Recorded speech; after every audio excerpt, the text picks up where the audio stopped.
Good morning, everyone. Paul Ruppel here with Fox 29 News Now. Hope you're having a great Wednesday. You're halfway through the work week.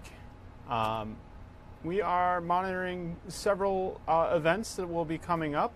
One is the House Democratic leadership will be holding their weekly news conference.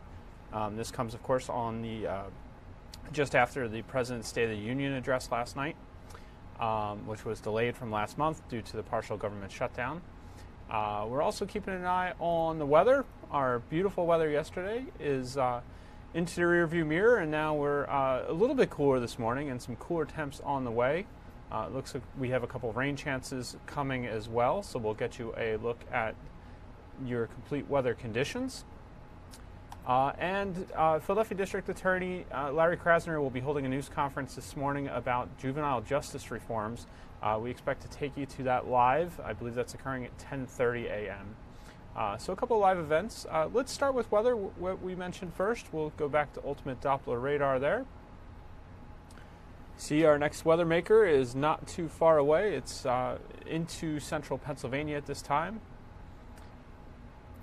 Here's a live look outside our studios at 4th and Market.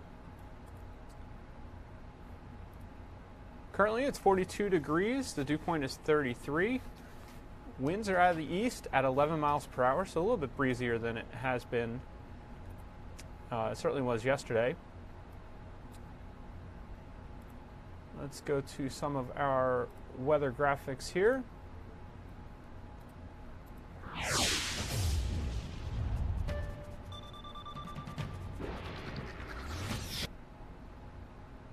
Closer look at ultimate Doppler. You see some of that rain starting to move into central Pennsylvania. Maybe some light showers in Lancaster at this time, but the bulk of that will move in later. Your current temperatures.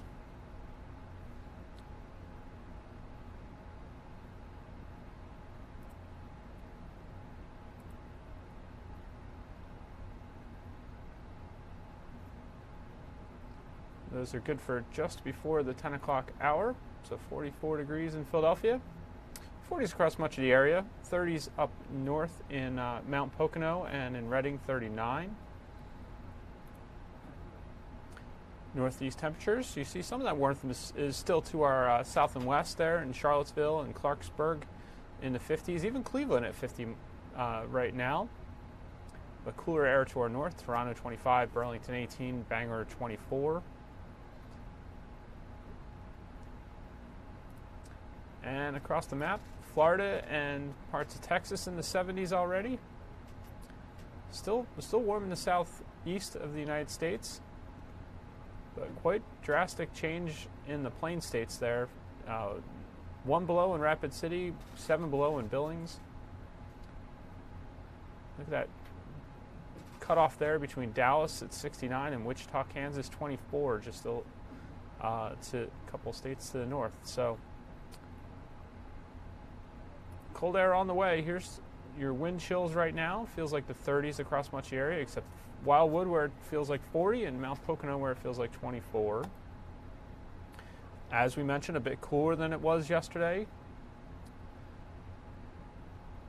By a few degrees at least in Philadelphia. 10 degrees cooler in Pottstown and Reading.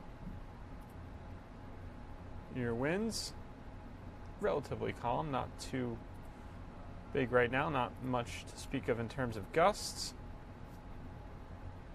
Visibility good across most of the area, except for that rain is starting to move into the Lancaster area. There you see it again on satellite. Here's a look at Futurecast. You see by 5 p.m. it's into the western suburbs. It's overspreading and just outside Philadelphia around rush hour, it looks like. And then it's raining across the entire viewing area as you head further into night tonight. Still raining into the overnight hours. Sometimes a little bit heavy there, some yellow on the map. And it's pulling away by Thursday morning. Here's a longer range. And we're into Thursday morning, some cloud cover. Looks like some more rain chances overnight Thursday into Friday. Perhaps turn it down Friday. It looks like a dry weekend at this point. So here's a wider look at the continental U.S. and that weather maker.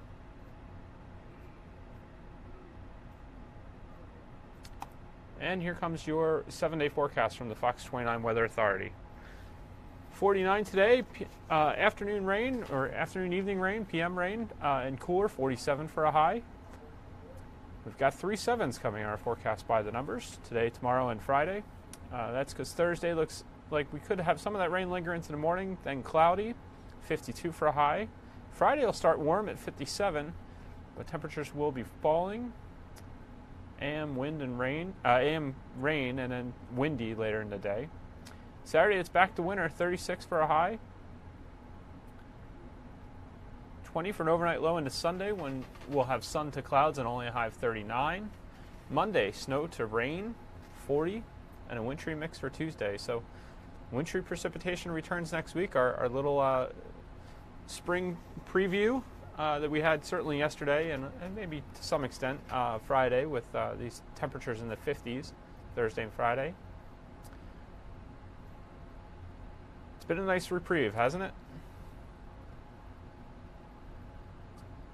All right, let's talk about, as you look at our camera looking east from 4th and Market, let's talk about the State of the Union that occurred last night.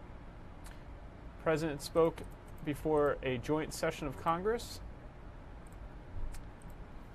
He delivered his delayed State of the Union address last night. Fox News correspondent Doug Luzader has more on some of the early reaction from Washington this morning.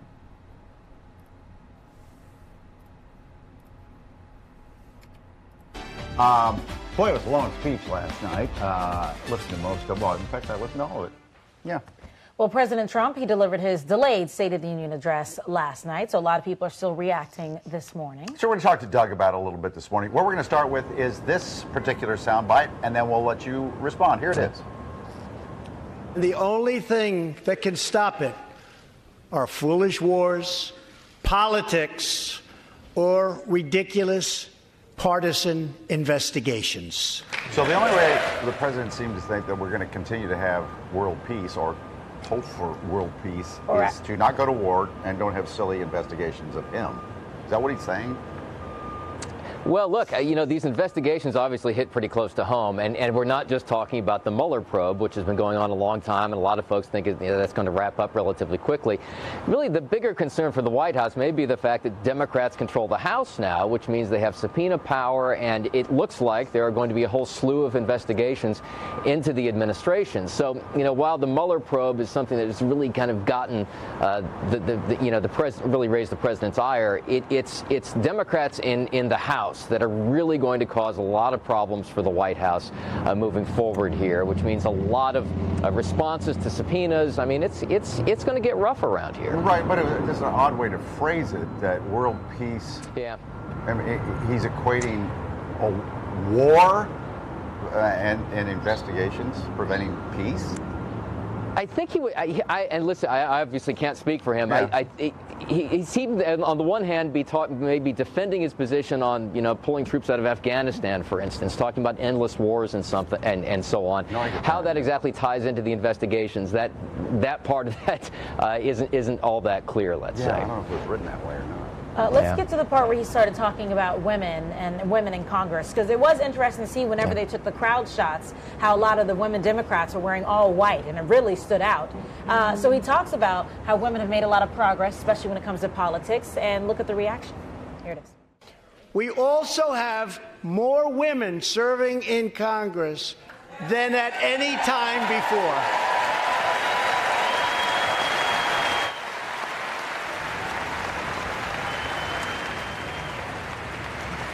Yeah, and look, I think the president knew that would be a big applause line from those Democratic women in the audience. He even said it. Yeah, right. He said, "Hold on." He said, "Okay, I've got another one coming for you." Yeah. It was funny. So look, it was one of those kind of nice moments, I guess, that we typically see in a State of the Union address, where there's a little bit of reaching across the aisle. I'm not sure it's really going to change much around here, and I think the cheers were not for the president, but kind of for themselves, and the fact that so many women won elective office during this last election. What they were saying with their enthusiasm toward the president was, if it wasn't for you, there wouldn't be this many Democrat women standing here right now. If you know what I mean. Yeah. We all got elected as a reaction to you. And there was a line before that where he talked about the number of women joining the workforce, which was not really intended to be a huge applause line for Democrats, and they kind of said yes, we were joining the workforce because we were elected to Congress. Exactly. Yeah. It was interesting. Did you notice that? I don't know if Tiffany Trump, who went to Penn here in Philadelphia, didn't get the memo, but she wore white. Now, is she just tweaking her dad, or what's going on? Interesting to the decision about whether to wear white or not. And clearly you have a lot of Democratic women in the audience last night wearing white, and yet you had others like Kamala Harris, for instance, really struck me the fact that she decided not to wear white. And I guess, if you're running for president, you want to do what you can to stand out. So she did that. Yeah. It was kind of an homage to the suffrage movement as well. Movement from 100 years wearing ago. White, right. Mm-hmm. Doug, sounds like your ride's there, so we'll let you go. I hope you're not in trouble. You never know with Doug. You'll be my one phone call. Thank you. Having a little bit of fun with Fox correspondent Doug Luzader there. At the end, it looks like House Democratic leadership has just stepped up to the microphone. Representative Hakeem Jeffries is speaking, so let's listen into what they have to say here.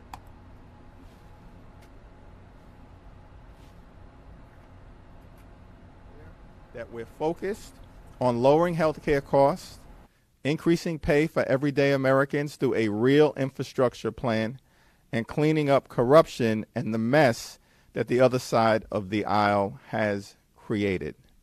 It appears tangentially, based on Donald Trump's speech, that he agrees with parts of the House Democratic agenda, particularly as it relates to lowering health care costs and a real, meaningful, bipartisan infrastructure plan.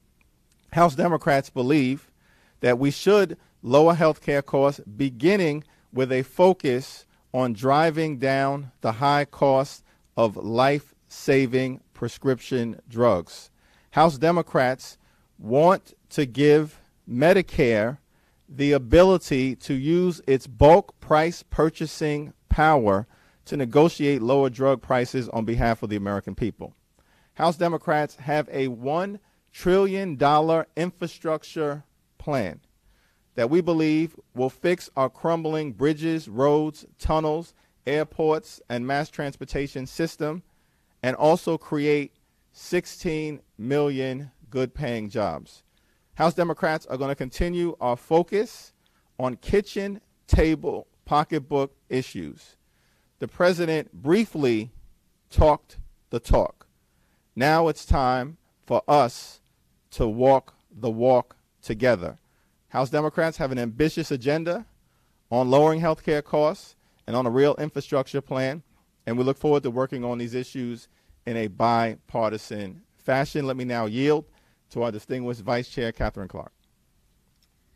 Thank you, Hakeem, and thank you all for being here. The president certainly covered a lot of ground last night. He told a story of shared ideals and unity, but in reality, he's distorted the impact of his own policies and actions and advocated for policies that are rooted in the past and omitted issues that Americans have ardently called for Washington to address. He proclaimed support for an economy that works for everyone, but failed to mention the $2 trillion debt caused by his tax bill that favors corporations and wealthy people over working Americans. He talked about working families in this country, but failed to mention those workers are facing stagnant wages, increasing costs of childcare, and housing. He called for protecting those with pre-existing conditions, but I did not hear him call to end the lawsuits attacking the ACA and would upend those protections for pre-existing conditions and other protections for families in that bill. He trumpeted our continued reliance on oil and coal, but never mentioned climate change or the real threat to national security that it poses. He spoke of the importance of mothers having precious little time with their children, and I too would like to pass a family paid leave policy, but he never mentioned separating families at the border.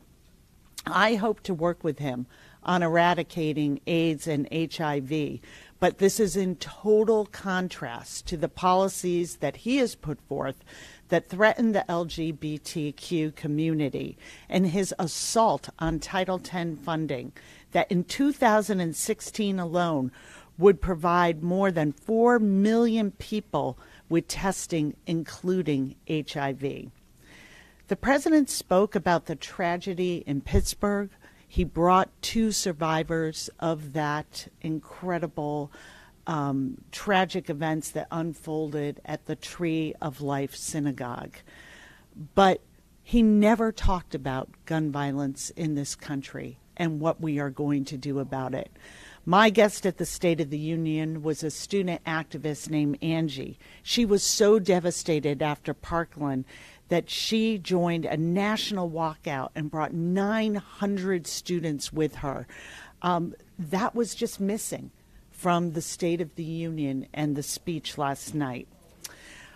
Democrats are moving forward on our For the People agenda, and we will be holding our first hearing on gun violence today, the first one in 8 years. Our message to the president and the American people is clear. Our policies will strengthen all communities and lift up every American, and that is what you should expect from your government and this Congress. So thank you, and we will open it up to questions.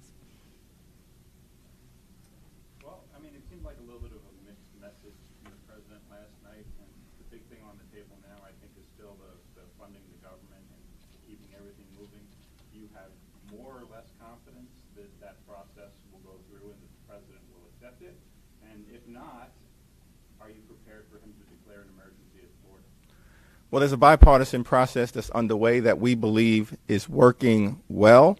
House Democrats are prepared to support 21st century border security. We've reiterated that and put a robust proposal on the table. We're willing to invest in increased infrastructure, particularly along our legal ports of entry, which, by the way, are the primary means by which contraband and narcotics come into the United States of America. We're willing to invest in additional personnel, particularly as it relates to customs agents, which are understaffed right now, as well as immigration judges, which the administration has agreed to support. We're also willing, of course, to invest in additional technology, such as sensors, drones, satellites, scanners, and the things that the experts have said will increase border security. As long as the president is willing to accept evidence-based proposals, then I think we can arrive at a bipartisan agreement. If the president is only interested in funding a reckless political promise with respect to a medieval border wall that will be ineffective in improving our security, then we're going to have an issue. And do you think that there will be able to get to an agreement by the end of next week, or are you looking at a CR at this point? What do you think is the next likely outcome? Well, based on the information that has been provided to us by Chairwoman Lowy, the Democrats and the Republicans, the House and the Senate, are working closely together. I remain cautiously optimistic, but I'm not going to get ahead of the process that they've set forth. But hopefully the lesson has been learned that shutting down the government is not a legitimate negotiating tactic. Catherine? Yeah, I think part of the concern comes from, not from the process that we're undergoing in Congress, which I think is we are coming together in a bipartisan way to look at what really can improve national security. But when you have the president talking about the Democratic proposals in one part of his speech, you know, strengthening our ports, making sure we have more personnel, using technology, and then he veers off in misinformation about El Paso, that it was one of the most dangerous cities until they built a wall. That is simply not accurate information. But if the president remains committed to data-driven, effective border security measures, I think we will have an agreement, and we're certainly hopeful that the $11 billion hit to our economy from this shutdown is a lesson and an occurrence that this president does not want to repeat. Go across the second row. Thanks.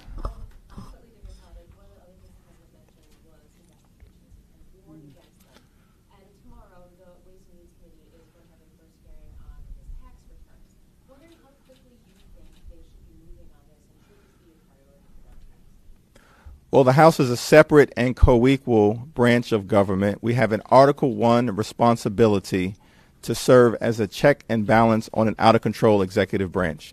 We take that Article I constitutional responsibility seriously. We will not be bullied by the President of the United States.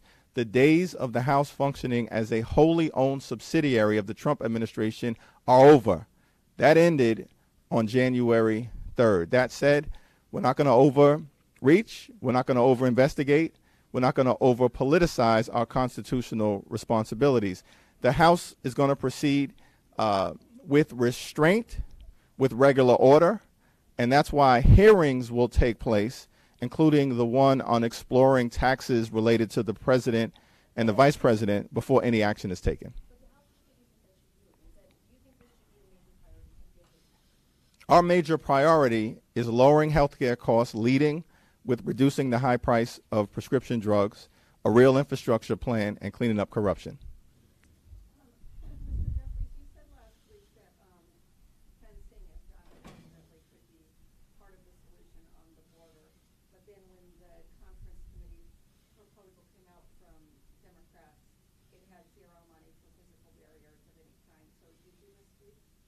We have supported enhanced fencing where appropriate in the past. I think that we expect that if the evidence supports the notion for enhanced fencing moving forward, that you will find some bipartisan consensus in that regard.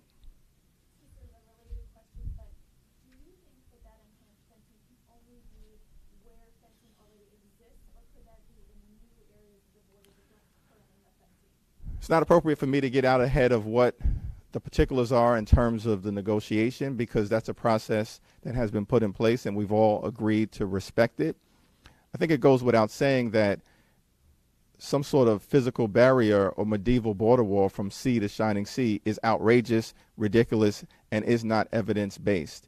What we do know about the southwest border is that there are parts that are mountainous terrain and or enveloped by bodies of water, particularly around the Rio Grande Valley.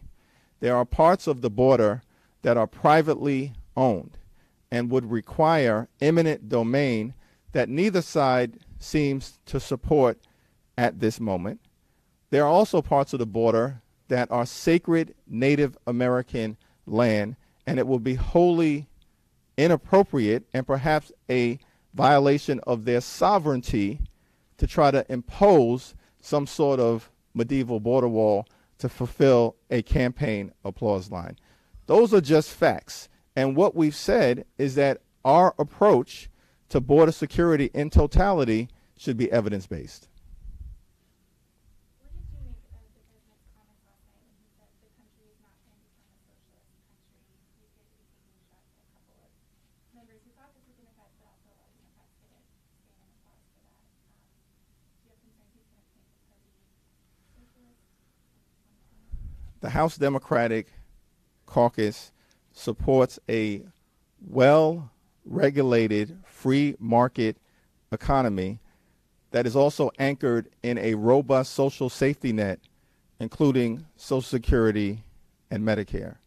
We, as House Democrats, support what I would term compassionate capitalism that is based on an emphasis of the well-being of working families, middle-class folks, senior citizens, the poor, the sick, and the afflicted. Donald Trump apparently supports crony capitalism, and Exhibit A is the reckless tax cut where 83% of the benefits went to the wealthiest 1% in the United States of America. We don't support crony capitalism. We do support compassionate capitalism that looks out for everyday Americans. You know, I'd just like to add, one of the things that was really notable that it was missing was there was just the briefest mention of the infrastructure investment. And that is one of the ways that Democrats, and we hope the White House will join us, is looking at creating good jobs and increasing wages by investing in America again and investing in infrastructure. And for the president just to leave that out of his speech, not address that at all, except in the most glancing way, really stood out to me as an omission. Heather?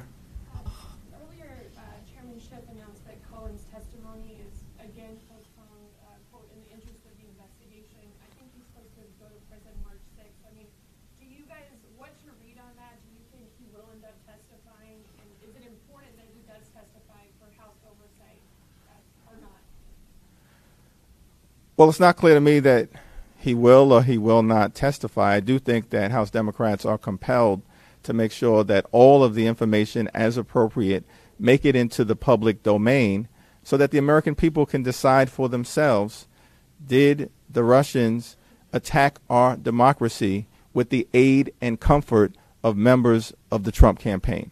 That's a legitimate question. And I think we all have a responsibility to our democratic republic to make sure that we get the answers. Part of that responsibility is going to be to protect the Mueller investigation. The other part of that responsibility as a separate and co-equal branch of government is to make sure that the information is aired in an objective and appropriate and non-sensationalized fashion to the American people.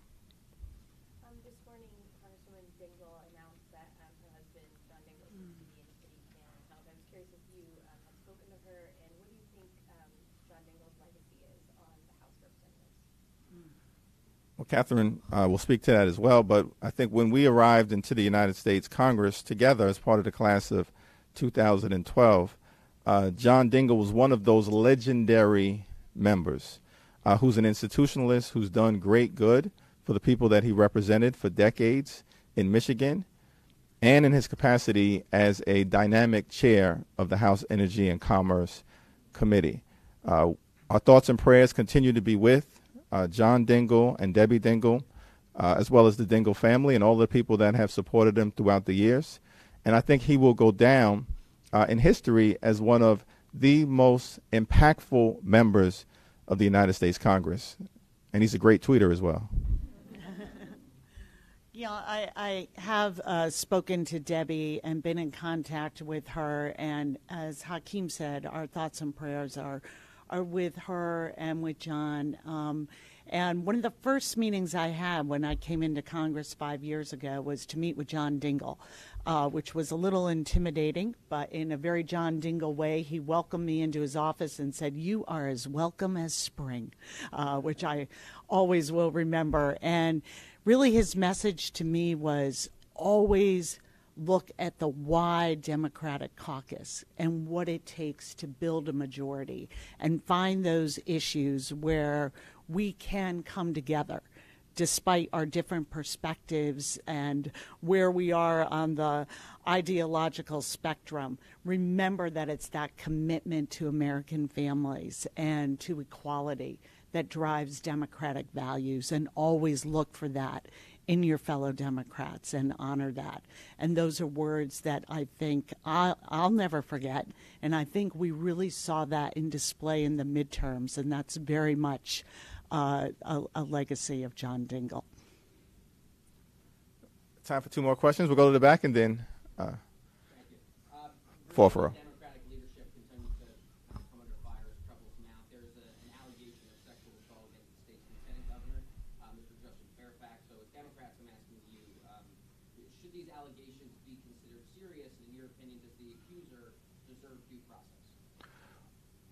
Well, this accuser and any accuser deserves due process, an opportunity to be heard, as well as the opportunity to be treated with the dignity and respect through a process that will be put in place in order to figure out what happened. That said, with respect to the dynamics as it relates to whether the governor stays or goes, at this point, the Virginia congressional delegation appears to continue to be speaking in one voice, and I stand behind their position. Right after the government reopened, there was a lot of talk of legislation that would permanently end shutdowns. We've heard a lot of that this week. Is that still being discussed? Is there any consensus, any bipartisan consensus on how to move forward? There's an emerging bipartisan consensus that shutdowns are a reckless negotiating tactic and should never again be used when there is a legitimate dispute between different branches of government. Those disputes should be worked out by us trying to find common ground, not by shutting down the government or threatening a national emergency. With respect to legislation to end the practice of shutdowns, there are bills that have been either introduced or in the process of being discussed. We all believe that this should be done in a bipartisan way, and we're at a very preliminary stage of having those discussions and working out the particular legislative vehicle that we should employ. Thanks, everyone.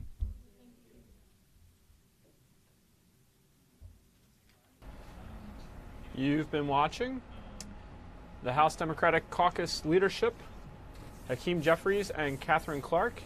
I think I accidentally left their labels up there a couple times while the other one was speaking, but you get the idea. Addressing the President's State of the Union last night and their Democratic priorities.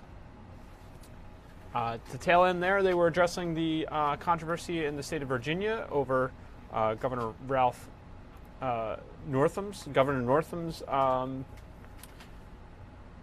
situation with the controversy related to the yearbook photo that appears under his name. Apologized for it, then sort of walked it back, refusing to step out of office, and pressure being brought to bear to try and have him do that. The Democratic leadership, of course, fielding some questions about that. In a few moments, we're going to take you live to Philadelphia, where District Attorney Larry Krasner is about to address juvenile justice reform.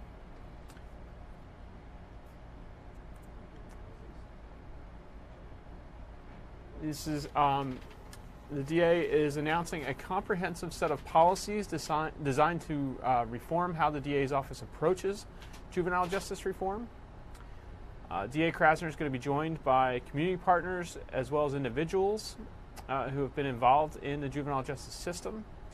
Those include Philadelphia City Councilwoman Helen Gim, Marcia Levick, Chief Legal Officer and co-founder of the Juvenile Law Center, and according to the press release from his office, individuals who have been involved in the juvenile justice system.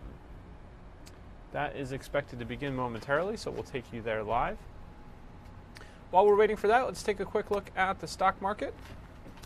You see it was down a bit earlier, maybe as much as, if I'm reading it right, 75 points earlier this morning, but at the moment, only down 49. Dow Jones Industrial at 25,361.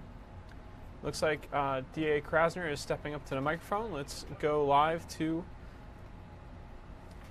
the news conference here. This is occurring at the DA's office on Penn Square in the Ray Harley training room. District Attorney Larry Krasner joined by a City Councilwoman, Helen Gim, Chief Legal Officer and co-founder of the Juvenile Law Center, Marcia Levick, and other individuals involved with the juvenile justice system.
good.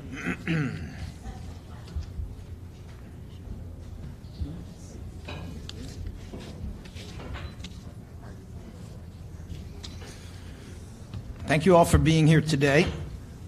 We are here to make announcements that we all think are very exciting about policies that either have been in place in the DA's office during the last year, and only now are we seeing the positive results, or policies that are newly being announced today. We have a distinguished group of speakers and guests who are here with us. I'd like to introduce them quickly. First of all, we have Bree and Lily, who are both members of Juveniles for Justice, which is a juvenile law center project, and will describe their own experiences having been in juvenile placement through the Philadelphia court system. We have Councilwoman Helen Gim, who has been a champion of issues involving education and children her entire career, including in a prior life when she wore an activist hat, which she still wears, on City Council. We also have Marcia Levick, who is the Chief Legal Officer and co-founder of the highly respected Philadelphia Juvenile Law Center. She's one of the leading experts in the nation on juvenile justice and youth justice issues. We have First Assistant District Attorney Robert Listenby, who, for those of you who may not recall, was Barack Obama's pick to essentially to be the Chief of Juvenile Justice for the United States of America at the Office of Juvenile Justice and Delinquency Prevention in the Department of Justice under Barack Obama. We have Ebony Wortham, who is supervisor of our juvenile unit at the Philadelphia DAO, Helen Park, assistant supervisor of our juvenile court unit, and we have Dana Bazelon, who is a policy advisor here in the office and took a central role in the research and the drafting of these policies that we will announce today. We also have some extremely important partners who have come here from the Defender Association, as well as some other organizations, and I will briefly introduce them, even though they may not be speaking today. We have Ellen Sapper, Leola Hardy, and Christina Bradley from the Defender Association of Philadelphia. We have Josh Glenn and Sarah Morris from the Youth Art and Self-Empowerment Project and team. We have also Isis Maderi from the Public Defender's Office, and we have our community partners who include PCCY, the Philadelphia Student Union, Youth United for Change, Education Law Center, Attic Youth Center, that's ATTIC, Philadelphia Youth Partnership, Big Brothers, Big Sisters, and the Youth Placement Task Force. Thank you all for joining us.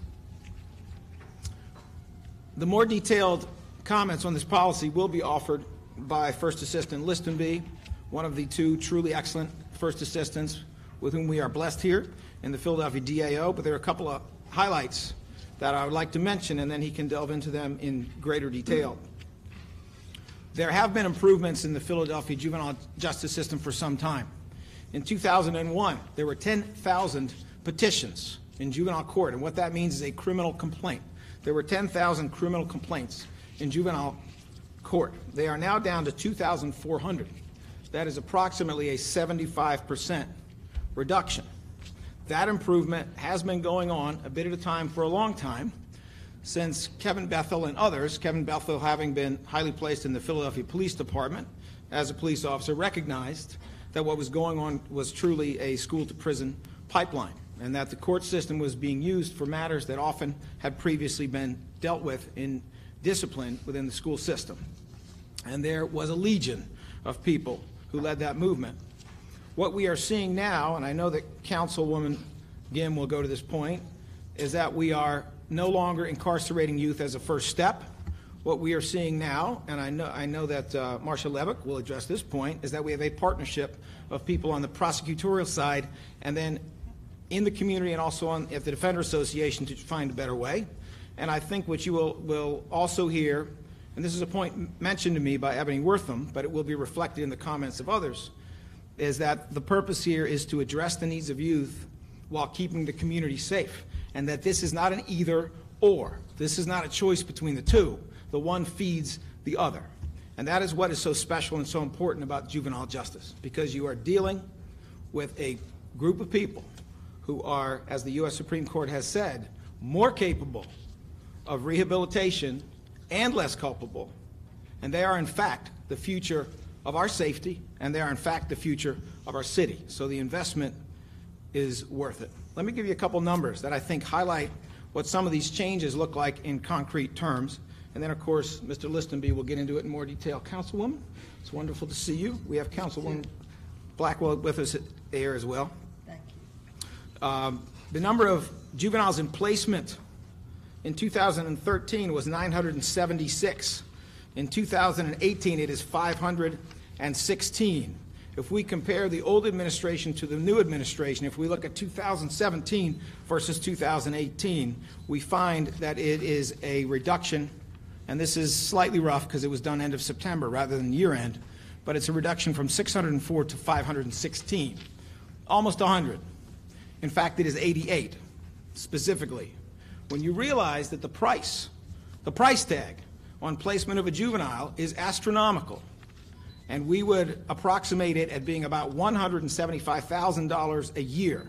Having 88 fewer people in placement has the potential to make available $15,400,000 that can be used for things that are much more effective in rehabilitation and much more effective in achieving our safety. So these are not small numbers we're talking about, nor are they small achievements. If we look at another measure of how things have changed, we see that at the beginning of 2018, if you went up to State Road and went to one of the adult prisons where they have a unit for juveniles being housed in adult custody, you would find 43 young people there, boys and girls total.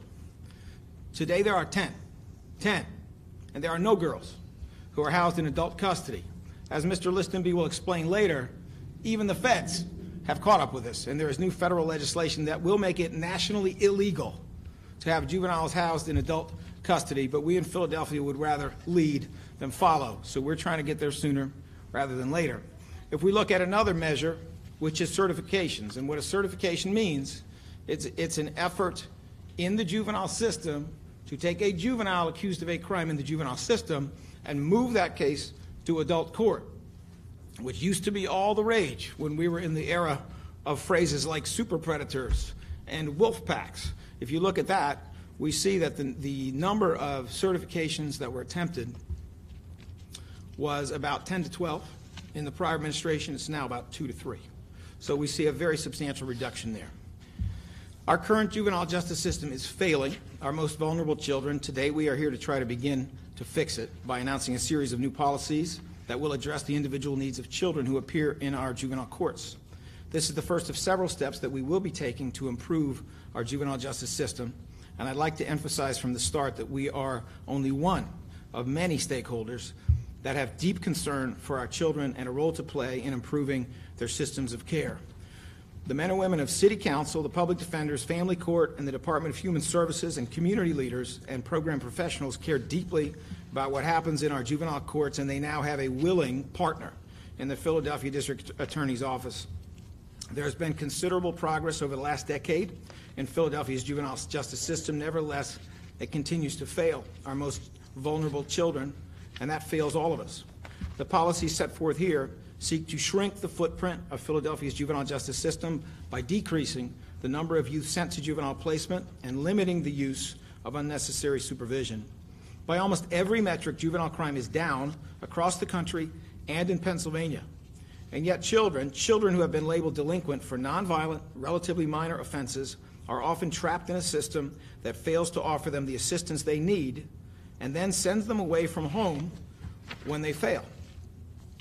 The vast majority of children in the juvenile justice system have not committed serious violent crimes. Those children are actually charged and initially, at least, prosecuted in adult court. The children that these policies seek to help are those who have committed misdemeanor or low-level felony offenses and who are sent to placement or supervised for long periods of time for behavioral problems that could be equally or better treated outside the justice system and closer to home. Examples of these offenses include offenses related to substance abuse disorders, mental health disorders, and special education needs and issues. The statistics bear out this alarming truth. 72% of the children we send to juvenile placement are sent because they are not complying with their probation, not because they committed another crime. They stay in the system often for many years and are sent away from their homes for failing to go to school, failing to make their curfew, and using marijuana. Research suggests that sending youth to placement not only fails to reduce crime, but it may actually increase the likelihood that they will stay involved in criminal activity. And these findings are not different than what we find with adults who are supervised for periods in excess of 3 years. We find they do worse, that those excessive periods of probation and parole actually cause crime. They do not merely fail to prevent it, they cause it. Purpose of the Juvenile Act of Pennsylvania is to provide children who have been adjudicated delinquent with, quote, supervision, care, and rehabilitation to enable children to become responsible and productive members of the community. In reality, the system has become overly punitive, and we are not doing enough to care for and educate our most vulnerable children. Philadelphia has the highest rate of juvenile placement of any jurisdiction in the state. Our city accounts for a little more than 12% of Pennsylvania's population, but 28.3% of the children in placement come from Philadelphia. Our city sends 2.5 times the number of children to out-of-home placement as Allegheny County, the next most populated county, and 5 times as many as Delaware County, which is the 3rd most populated county. The juvenile justice system does a poor job of addressing the educational needs of our children.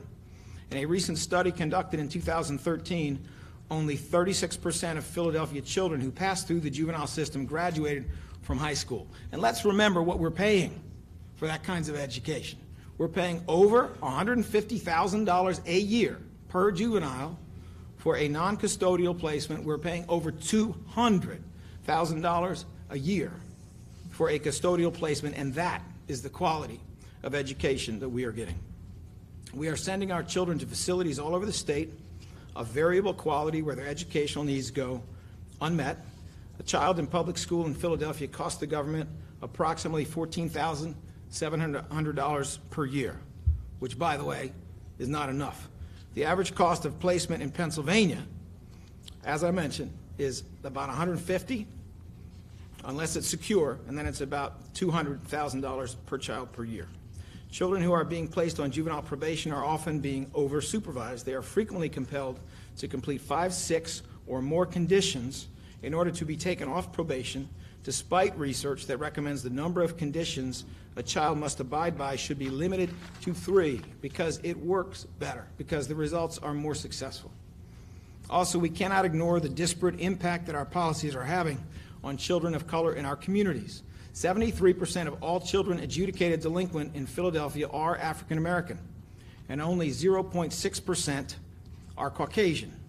71.4% of all of the children held in secure detention from Philadelphia are African American, while 5.6% are Caucasian, and nearly 18% are Hispanic. In Pennsylvania as a whole, African Americans make up 14% of the population, but they account for 48.2% of the delinquent dispositions and nearly 38% of placements. Juvenile placements also vary enormously in quality, and some are very dangerous. We were reminded of this in the fall of 2016 when a 17-year-old housed at Wordsworth in West Philadelphia was killed when he was choked in an altercation with staff.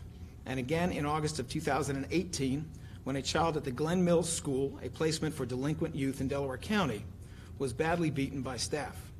For too long, the system has demanded that children be held accountable for their behavior, while the adults in position of power fail to make sure that the programs we send them to are working for their benefit. Well, we kind of think everybody should be accountable. For too long, these same adults in positions of power have agreed to send children to placements where they would never agree to send their own children or grandchildren. It has become increasingly clear that we do a disservice to children who are not dangerous to the community when we send them far away from their homes.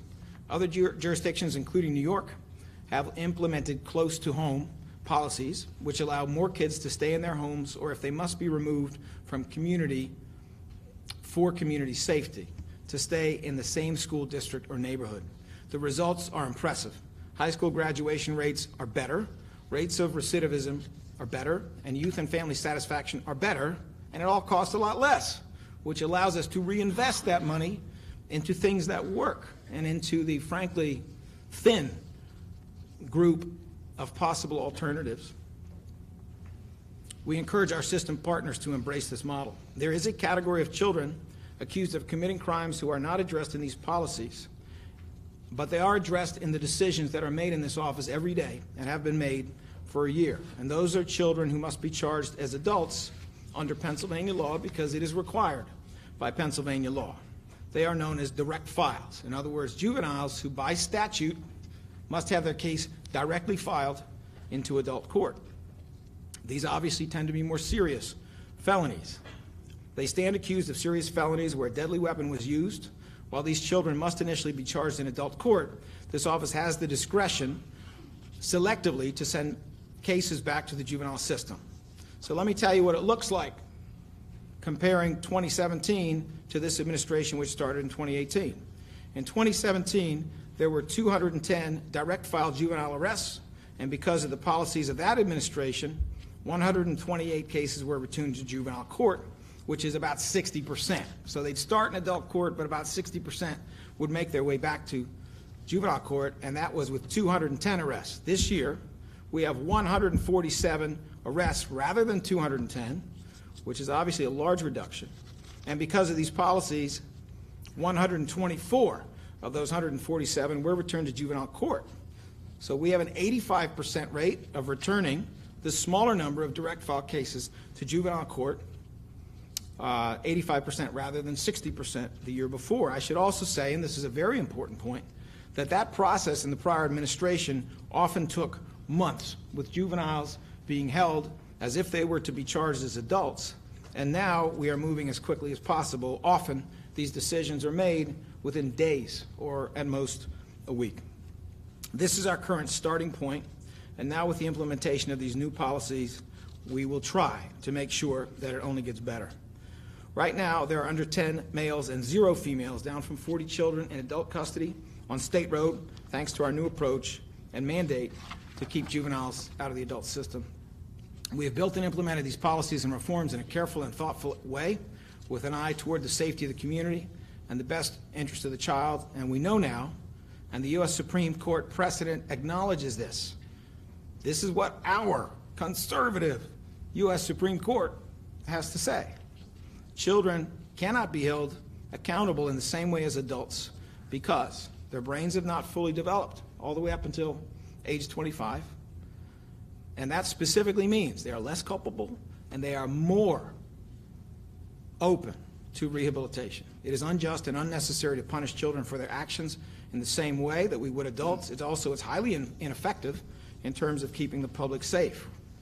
This office will continue to transfer children accused of serious crimes back to the juvenile system where it is appropriate and where it does not compromise public safety. In every unit within the Office of the DA, we are striving to create fairer, more thoughtful, and effective prosecutors. Our juvenile prosecutors are critical to this mission, and we hope that these policies and trainings that will accompany them can reshape not just this office, but the juvenile justice system in Philly and beyond.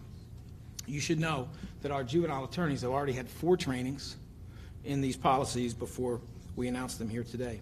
And now I would like to introduce 2 amazing young ladies, Bree and Lily. Bree is 21 and Lily is 16 years old. They both have powerful stories to tell about their own experience in juvenile placement, and they are both members of Juveniles for Justice, which is a juvenile law center project. Thank you for joining us here today. Would one of you care to go first? All right, Lily, please. Good morning, everyone. Thank you for attending. My name is Lily, and I am 16 years old. I am a current youth advocate with Juveniles for Justice with Juveniles Law Center. I am a sophomore in high school. I have many plans for the future, including attending college for criminal justice, joining the SWAT team, and becoming a lawyer and advocate for youth, for foster youth. This is my 2nd year working as a youth advocate at Juvenile Law Center and a part of Achievement Independence Center. And I am getting support from my parents to stay active and seek out new hobbies. When I entered the delinquency system, I was only 13 years old. I am speaking here today to support the policy changes that would put fewer kids in juvenile placement. My mom thought going to a juvenile facility would be good for me. She thought I would be safe. She did not realize that I would be abused, strip searched, mistreated, or I wouldn't be able to continue my education. I hope that by me today sharing my story, parents and leaders will realize that youth are better off staying in their own homes. I am sharing some really hard things that happened to me because I don't want them to happen to any other youth. I first went into placement of May of 2016 and was in 2 different facilities for a total of about 7 months. There was a lot of physical abuse happening in the Philadelphia facility where I was first placed. There was 1 staff assigned to each floor. They felt like they could do whatever they wanted to do with the youth. Staff fought girls and male staff restrained female youth, which didn't make me feel right. Staff also let youth fight other youth by giving them permission to go off-site of the camera so they wouldn't be able to be seen. If I act out, they would put my hands behind my back and throw me on the floor. One time I refused to go to the main room and a staff body slammed me, then put me in a small room with just 1 staff person for about a whole day. The room was in a boys' hall and I had nothing to do in there.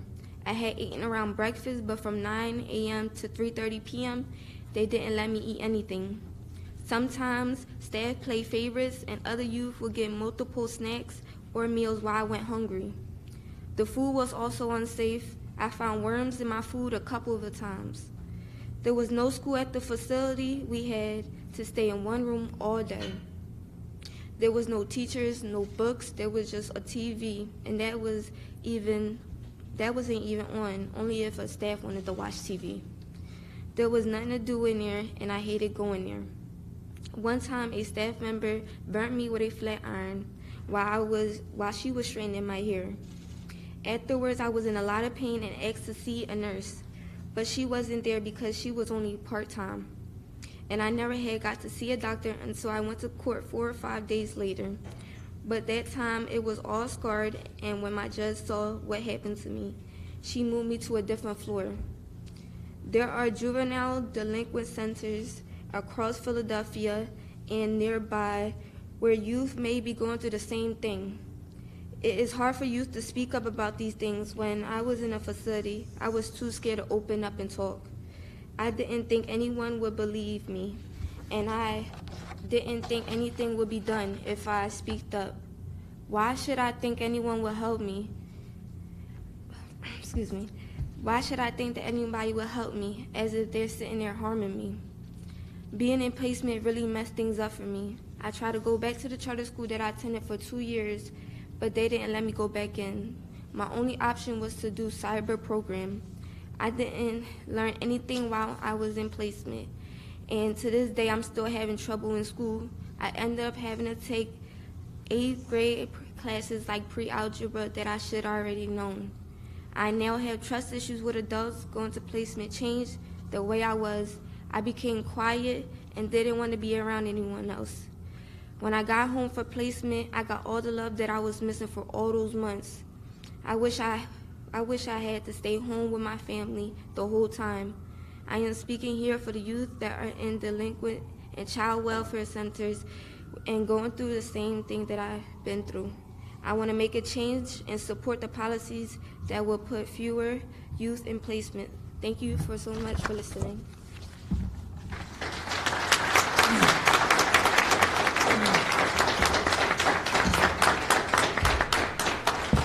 Good morning, everyone.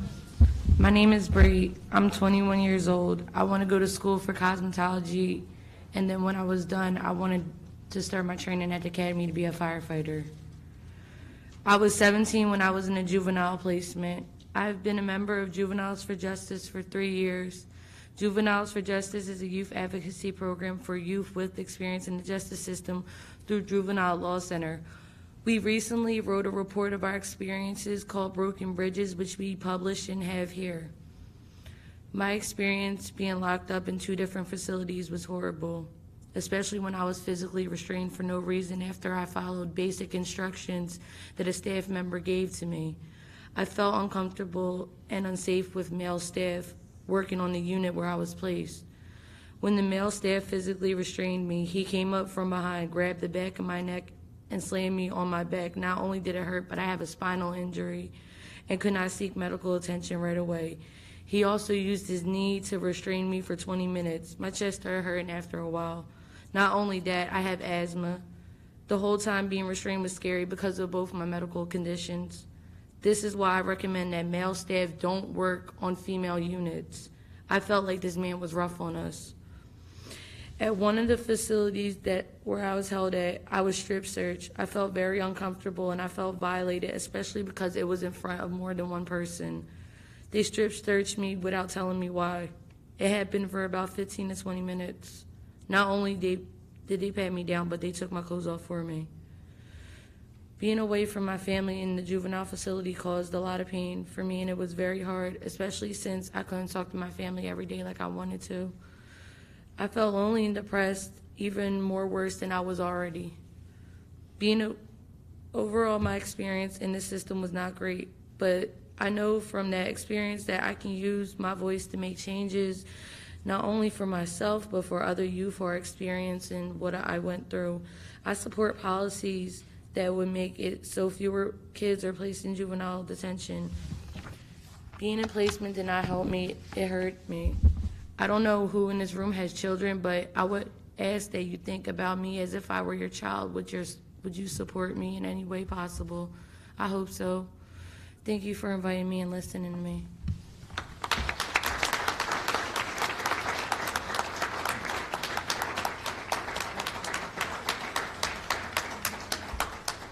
Thank you to Lily and Bree for sharing your stories with us today. And now I'd like to introduce First Assistant DA Robert Listenby, who, along with his team, was the driving force behind our new policies and the related reforms. Thank you, DA Krasner. I also like to thank Lily and Bree for their statements today. Sometimes we forget, what's really happening to our children when they go into placement, and we have the good fortune today of having two young ladies come here and explain their personal experiences and how deeply those experiences impacted them in negative ways. District Attorney Larry Krasner was elected with a powerful vision and mandate to reform the policies of the Philadelphia District Attorney's Office as they apply to the juvenile justice system. From the very beginning, he insisted that his staff develop policies that treat kids like kids and not like small adults, and that focus on rehabilitation and second chances as opposed to punishment.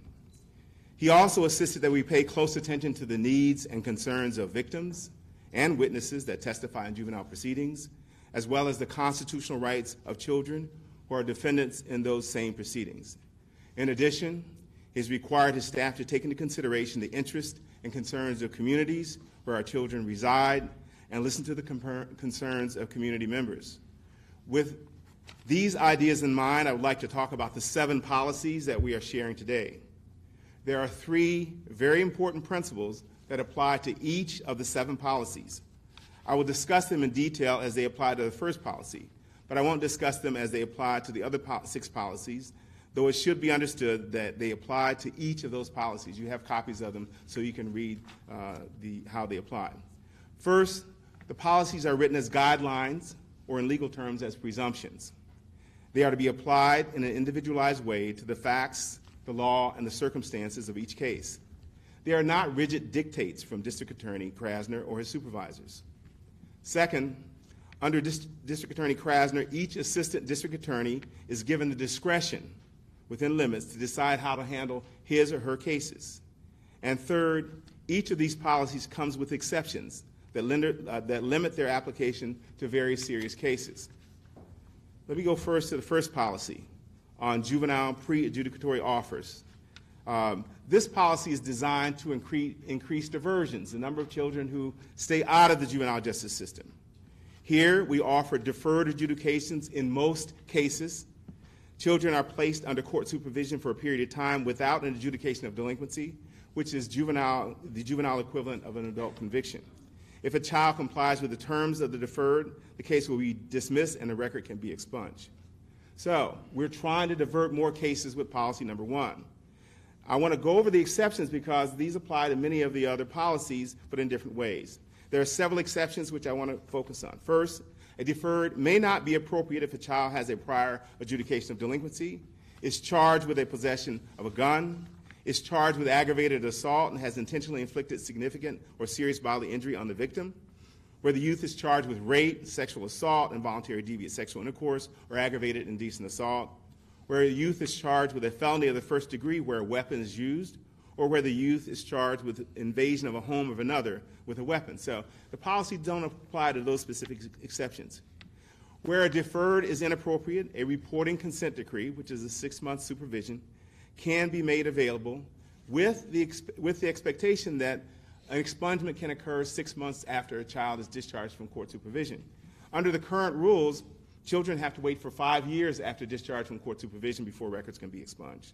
So we're trying to, kids who come into the system, we'd like them to get out and not have them permanently stigmatized or stigmatized from 5 years, barred from getting certain kinds of jobs or achieving certain kinds of educational goals.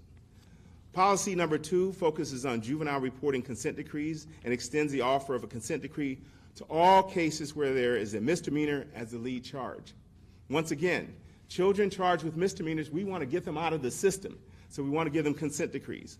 According to research on juvenile probation, there should be no more than 3 conditions imposed on a child who's on probation.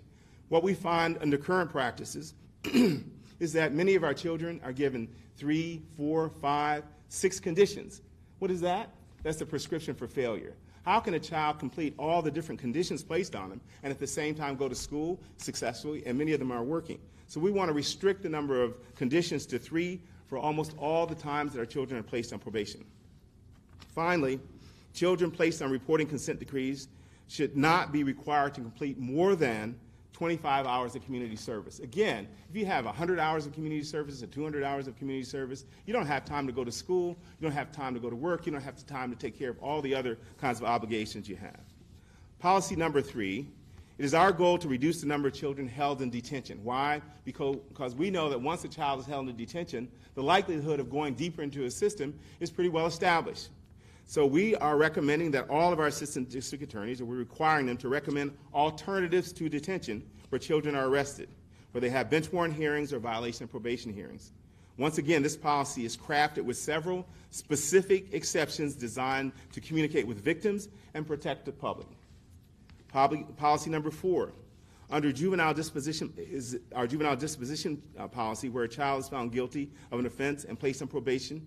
An assistant district attorney should ask for the least restrictive community supervision program available, and again, with no more than 3 conditions of probation. If the court commits a child to a residential placement, an assistant district attorney should recommend the closest placement facility that meets the needs of a child. We want them closer to home. We want them to be able to meet with their families. We want them to be able to have families engage with them while they're in placement. Also, we are no longer recommending specific lengths of time when kids are going into placement. Assistant district attorneys should also not recommend that a child found guilty of committing a misdemeanor offense be sent to placement, except with permission of a supervisor. Also, an assistant district attorney may not recommend that a child under the age of 14 be sent to placement without the permission of a supervisor. Why? Because most children who are very young should receive appropriate community-based treatment, not be sent 200-300 miles away from home and thereby causing greater problems for them to adjust when they return back to their families.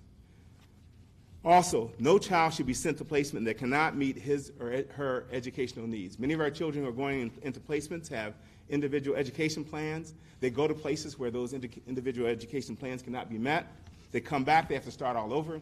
Many of our kids go to placement, they come back, they don't get credit for the time they were in school and in the other placements. So they really have to start all over, as we heard from one of our young people who was speaking here earlier. Our policy on juvenile review hearings. Residential placements should only be sought if 6 listed community interventions have proved ineffective or impossible. So we're giving our assistant district attorney 6 alternatives before you get to the point of looking at placements. Residential placements should not be sought for youth who've been found guilty of 2 or fewer misdemeanors. So you've got to get a couple of misdemeanors before we think you should even be considered for placement. We do not want our kids to go into placement unless it's absolutely necessary. Probation violations such as missing curfew, failing to attend school, and the use of marijuana should be treated with community programming. Children should never be placed in a residential facility for failing to pay restitution or court fees. Our kids are basically being sent to debtor prison to pay for court fees and restitution when adults can't be sent there, and we don't think that's appropriate for our children. Policy number 6, the use of solitary confinement. The District Attorney's Office strongly opposes the use of solitary confinement. Keeping children in isolation can have long-lasting and devastating consequences on youth, including trauma, psychosis, depression, anxiety, and an increased likelihood of self-harm. There's absolutely no research suggesting that solitary confinement is an effective means of controlling the behavior of young people in custody, and yet isolation is not uncommon, particularly for those youth held in adult facilities. The District Attorney's Office urges the Philadelphia Department of Prisons to rethink its policy on juvenile solitary confinement and to train its staff in alternative methods of discipline. We ask that our juvenile justice partners monitor the placements when we send children, Philadelphia children, to ensure that these methods are never used on our children. And final policy is the juvenile bench warrant policy. Assistant district attorneys should oppose the imposition of these kind of bench warrant sort of provisions. Bench warrant hold, bench warrant do not release, judge only bench warrant, or bench warrant hold, do not release, commit to placement upon apprehension. Why? Because these kinds of bench warrants violate the constitutional imperatives that children have. If you have a bench warrant and you're brought back in, the reason you didn't appear was because your parents didn't give you the money to get on the bus to come, or your parents held you out and didn't bring you down to court. Why should you be sent away for placement when something like that happens? That kind of thing is happening to our kids. We also know that when kids come in on bench warrants, what happens is, if it's a bench warrant hold, do not release, kids are held in our detention center for 7 to 10 days, usually 10 days, until they can appear before a judge. The average cost for holding a child in the detention center is somewhere between $600 and $700 a day. Why should we hold a child in our detention center for that length of time when, if you brought them before a judge immediately the same day or the next day, the issues could be resolved and they could go forward and with whatever appropriate judgment the judge decides? Finally, if you look at bench warrant hold, do not release, commit to placement upon apprehension, that is totally absurd. You have a child who didn't get into to court because the parents didn't provide funding. The child is held and committed to placement that will cost $150,000 to $200,000 a year per child. And for what? Because they didn't get to court and it was beyond their control to get there? Those kinds of policies should be eliminated in family court. In conclusion, I'd like to make a few comments that really recognize something that people really need to understand. There have been significant achievements by the stakeholders here in our juvenile justice system. As D.A. Krasner pointed out, the number of petitions has declined from 10,000 to 2,400 between 2001 and 2018.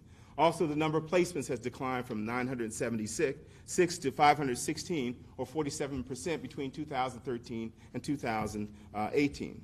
In spite of this progress, if you ask the citizens of Philadelphia if they would be confident if their children or grandchildren entered the juvenile justice system, that the children would come out better at the end than they were at the beginning, I think you get a resounding no.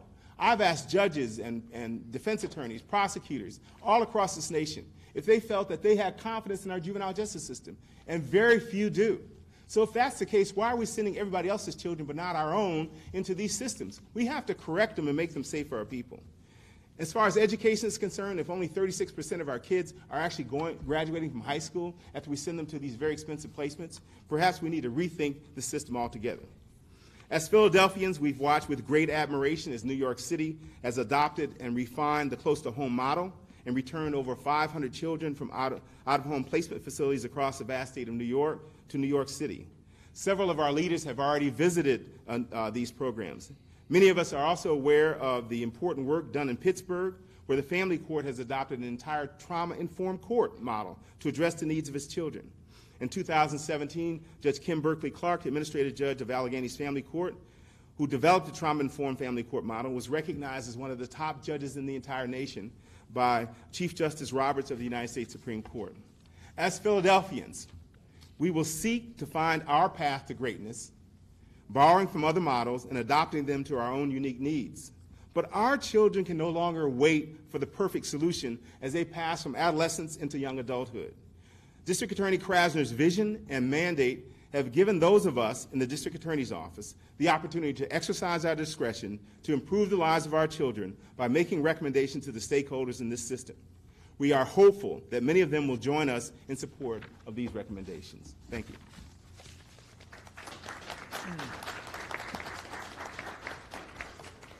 Thank you, Bob. And now I would like to introduce Councilwoman Helen Gim, a great partner and fighter for juvenile justice here in Philadelphia. Thank you very much. So today is for Lily and Bree and every young person who had the courage to step forward and share their stories. Today is for every parent, grandparent, and guardian who challenged a system that they knew was wrong, who took on the school districts, the placement centers, the courts, and even the district attorney's office to know that their children demanded better. And today is for every legal advocate, every juvenile justice advocate, every young person educator who's fighting for young people who are trying to reform a system. And in other words, today is a long time coming. It's been a long time coming. It's about acknowledging that the incarceration of children is a poor substitute for giving them the actual supports that they need, or assuring victims and the broader public that young people are in a place where they can truly heal, atone, and grow. And instead of, as has been said before, the amount of money we're spending on this is staggering. We spend over $100 million a year on the city side, an additional $50 to $60 million a year on the school district side, money that could pay for an army of counselors, that could pay for restorative justice programs or art therapy in schools, is instead going to many places that have been labeled by the Children's Rights and the Education Law Center as places that are highly restrictive, undermine academic progress, and set vulnerable children on a path to homelessness, unemployment, and incarceration. That's not a solution. I've also spent a lot of time taking a look at who's actually watching over these facilities. And what we know is that there's almost no oversight. The State Department of Education does not have appropriate oversight. The State Department of Human Services does not have appropriate oversight. So what that means is the solutions start here at home. And that's why I've been incredibly proud and grateful to District Attorney Krasner, to so many of the organizations in this room, that we've been able to get at some of the root of what's harming young people. If we're going to refuse to look at why a student is truant, how that young person's school is underfunded, or how to support a young person's family when they are crying out for help, we're not going to get there.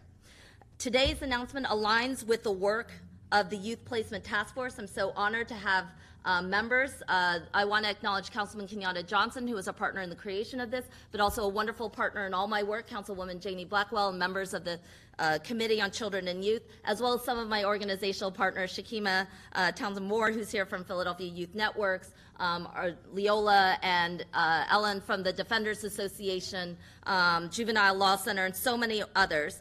But the work of the Youth Placement Task Force was formed in June. And its purpose is to align city agencies, including the Managing Director's Office, DHS, Department of Behavioral Health, CBH, and our nonprofit partners to all come together to find a way to bring our young people closer to home.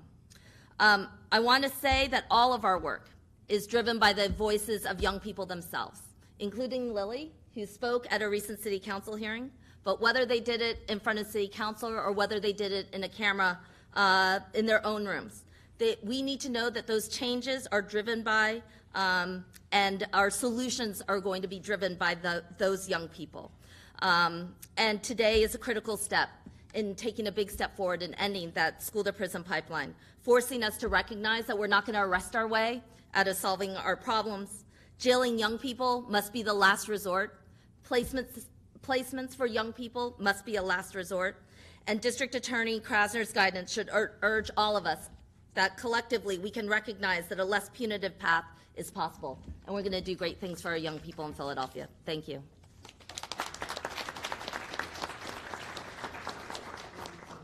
Thank you, Councilwoman Gim. As our final speaker in just a moment, I'm going to call up Marcia Levick, but I do want to say one thing about these two council people and so many others in the council. When you see a council person who keeps sticking up for people who can't vote, that tells you something. When they're sticking up for homeless people, undocumented immigrants, and children, that should tell you something. And now, I would like to introduce Marcia Levick, who is the Chief Legal Officer and co-founder of the Juvenile Law Center. Marcia is an important ally and was instrumental in making sure that these policies were correct and that we addressed the right issues in the right way. Good morning. Let me note, first of all, that D.A. Krasner is the first district attorney who has ever invited me to his table. And I want to say not just to sit across from him, but to sit by his side as a partner. And that is no small statement about how far we have come in Philadelphia. I don't want to repeat what's been said. I'll say ditto, ditto, ditto. But there are a couple of points that I do want to make. One is that many of you probably don't know that 2019 is the 120th anniversary of the juvenile justice system in this country. The first court was created in Chicago in 1899. The idea behind that system, believe it or not, was actually about rehabilitation. It reflected the notion, albeit not in scientific terms, that kids were different and that kids were entitled to both a second chance and were entitled to be really prevented from experiencing the consequences of a criminal conviction and a felony record or even a misdemeanor record. And in an interesting sort of way, as we think about where we are 120 years later, the kind of policies that have been announced today that D.A. Krasner and his team, and I want to acknowledge Bob Listonby and Dana Bazelon for their work in putting these policies together, as well as our many other partners across the city, that these policies in many ways are, I think, an attempt to frankly bring us back to first principles. There's first principles about rehabilitation, about second chances, about believing in kids. I also want to acknowledge the voices of Bree and Lily. I know them because of their work with Juvenile Law Center, but I want to be clear that it's not just their courage that we need to applaud here. We need to listen. The fact that they are willing to speak about their experiences in the system is really a call to us that we must listen, we must hear, and we must do better by them and by their peers and by the kids who will come after them. The thing that's most important about the policies that have been announced today is that they are effective and rational, they are research tested, they are financially sound, they respect and reflect the dignity and humanity of our children. They respect victims, and they will promote public safety. I would ask all of you here, what more do we want from a juvenile justice system than to check off all of those boxes? The last point that I would make is I'm going to sort of put out a call there to D.A. Krasner and his team. We did work on these policies, and we are really grateful. I see this as a first start. And what I mean by that is that I think that the real message of the juvenile justice system in this country today, and I see this all around the country in the work that we do, is that we have really shifted our focus in thinking about kids away from their crimes and thinking about who they are.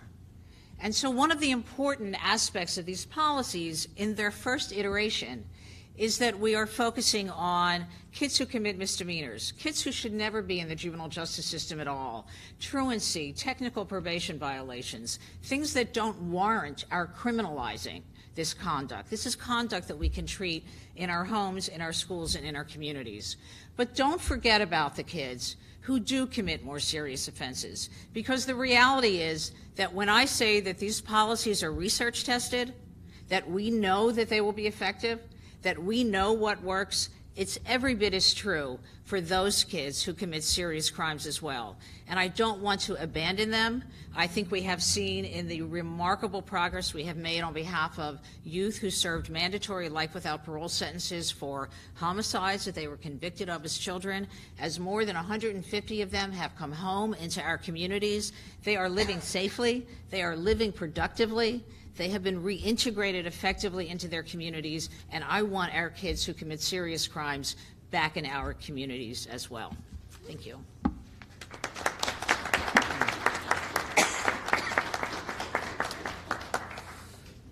Thank you for that, Marcia. I'd also like to recognize Public Defender Keir Bradford Gray, who's over here, who has been a great partner in these reforms. as well as many others. We thank you all for joining us today. We are now happy to take questions about these policies and reforms, which we want to bring to the Philadelphia juvenile justice system. Understand, though, the experts are behind me, and they are out here.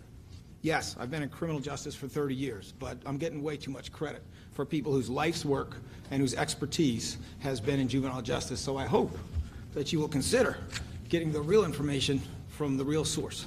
Are there any questions?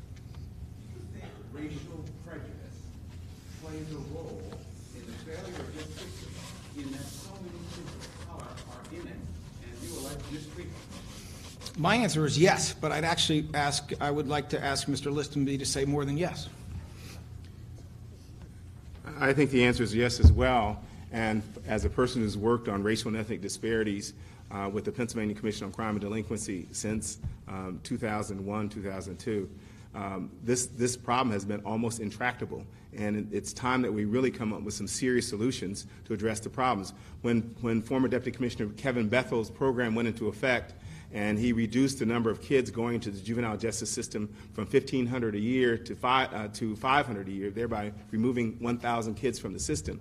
That had an actual impact numerically on the racial disparities of Philadelphia County. It reduced it slightly. We need other major impacts from policies to reduce the number of kids who are going into the criminal justice system, the juvenile justice system, from our schools, and also through the other areas in which they go into the system here in Philadelphia. Are there more questions? Do you have enough resources to handle kids who are not being placed? Are there resources out there to handle these kids? There are not enough resources, and needless to say, the district attorney's budget is a grain of sand compared to the city's budget. We have to be willing to take the savings that we are achieving with these modern policies and reinvest that money into things that work. We were speaking earlier, in fact, I was speaking to I forget your exact title, to Christina Bradley, who I've known for a mere 29 and a half years, who has been doing social work involving juveniles for, if not her whole career, then almost her whole career, about the reality that there are often situations where both the assistant DA and the public defender want some type of placement or treatment or assistance or program that doesn't exist. Well, we need to take the approximately $15.4 million that have been saved simply by reducing placements by 88 juveniles. And we need to put that into stuff that actually works. And when we start doing that, then we are going to see the blossoming of alternatives to this overly carceral system. Sure. So in June, the City Council of Philadelphia created the Youth Placement Task Force, which is a closer to home initiative. It brings together a multitude of different agencies, nonprofit partners. The purpose of the task force is to come up with a series of recommendations to reduce the number of young people in placement. So roughly 2/3 come out of the juvenile delinquency system, 1/3 come out of the dependent system. Certainly we do not want to see young people who do not have homes be in placement. That does not make any sense at all, so we're trying to reduce those, and in return we're working to build closer to home alternatives that include smaller facilities and sites that are within the boundaries of the city or extremely close to them, certainly having higher standards and regulations, taking care of the education component. There's a lot to do, but we expect that we'll shoot to have a number of those recommendations in June. Councilwoman or Councilman Green will select one to one to you. What is the role of the lawmakers of the city council in holding the institutions accountable, not just mitigating the amount of people who go in there? If these institutions are as bad as they're described, and I know they are, and I know there's also issues with the coolers and them constantly failing, where is the investigation? Where's the punishment? Where's the withholding of funds? So I don't know that we can answer all of those questions. Certainly we have been loud about what happened at Wordsworth. City Council was extremely loud. We sent them a letter. It resulted in the closure of Wordsworth and the removal of the contract by the City of Philadelphia. We were loud about Glen Mills. We remain seriously concerned about an institution that's frequently known as being a quote-unquote hands-on kind of placement facility. We'll continue to work with DHS and others. We have control to close intake. Unfortunately, one of the problems that we've got is that there are multiple entities that do oversight on these agencies. So they're independently licensed by the state, so we can't remove licensure. We can decide whether we open or close intake. When we do, we have to think about the safety of the young people, not only who are already there, and whether we remove them from those facilities and then seek other alternatives. But I think that the concern, I think it was said earlier today that we are hearing regular complaints from individuals about violence, including sexual violence that is happening in these facilities, abusive practices. We still don't have a statewide prohibition on physical restraints, for example, which I think needs to happen immediately. But until we do, we have to. Part of the work of the task force is unpacking all the stuff that we have the control to do, and then start to go out and enforce it. We're going to do our best, and we're going to take certainly closure, our intake capacity, and the use of contracts very seriously. I would just add that everybody here has a responsibility, and the folks who are represented here, City Council, the District Attorney's Office, public defenders, youth advocates, there are other people who aren't here, juvenile court judges, who have a primary responsibility and authority, frankly, to place children in facilities, and they can undermine what's happening here today. We want them at the table as well. I know that there are ongoing conversations with them. The school district, community leaders, everyone who touches the life of a child needs to listen, needs to hear what's been said here today, needs to pay attention to the policies that have been proposed here. Unless we're all doing this together, this will not be an effective rollout. Mr. Krasner, just a quick follow-up on what the council would say. The sexual assault, the violence that are happening in these institutions, does it amount to criminal activity? And if so, is the DA open to prosecuting some of the people who've been put to safeguard these kids? Because, are we talking about serious crimes here? I will not comment on a particular allegation, but I will say absolutely we're open to prosecuting violent and sexually damaging crimes. We're open to that in any context with any vulnerable population. So in the past, one way that the reduction of drug trials in adult jails happened was through sort of coercive plea deals. Some would say where, it's like, okay, well, we'll move you to juvenile court if you agree to plea. Is that kind of still going on in your administration? Well, I would like to think that there are no coercive plea deals going on. I think that the reality is that I cannot speak to every single conversation that has occurred between our prosecutors who have discretion, but no, it is not a tactic to try to use coercive plea deals and use as an incentive in those coercive plea deals to move cases back to juvenile court. We had some, very deep and complex conversations with Paul Goldman, who is in charge of making these decisions and has been doing a great job, albeit a great job consistent with a different administration, for a very long time. And what is coming out of his decisions and his decision making, along with supervisors, is a different approach that is trying, where it makes sense, it's trying to keep people out of adult jails and trying to keep people in juvenile court, where the focus is on rehabilitation, which, to be honest, is what the focus should be in both juvenile and adult court. So are more cases being decertified without deals then, or are they still happening mostly with deals? It's tough to say with or without deals, because most cases resolve as a deal. That is just the reality. A fairly small number of cases either resolves as a trial in the juvenile system, or a waiver trial, or a jury trial in the adult system. So there are deals, and I don't want to be misleading about that. If you want us to try to dig in and get statistics on it, we can do that, but I can tell you that this is an administration that, both for adults and juveniles, views the trial tax as being improper, that you shouldn't punish people for merely asserting their constitutional right to try a case. I think during your campaign, it wasn't maybe an issue you brought up, but when asked, you agreed that you thought juvenile should not be held in adult jail. Is that something you still feel? Is that something you're still working on? Well, yes, it is something that we still feel. In fact, the statistics on that are that when we came into office, there were 43 juveniles who were held in adult custody, and there are, as of today, 10. So I think that a reduction of 33, obviously you're looking at almost a 75% reduction, something like that.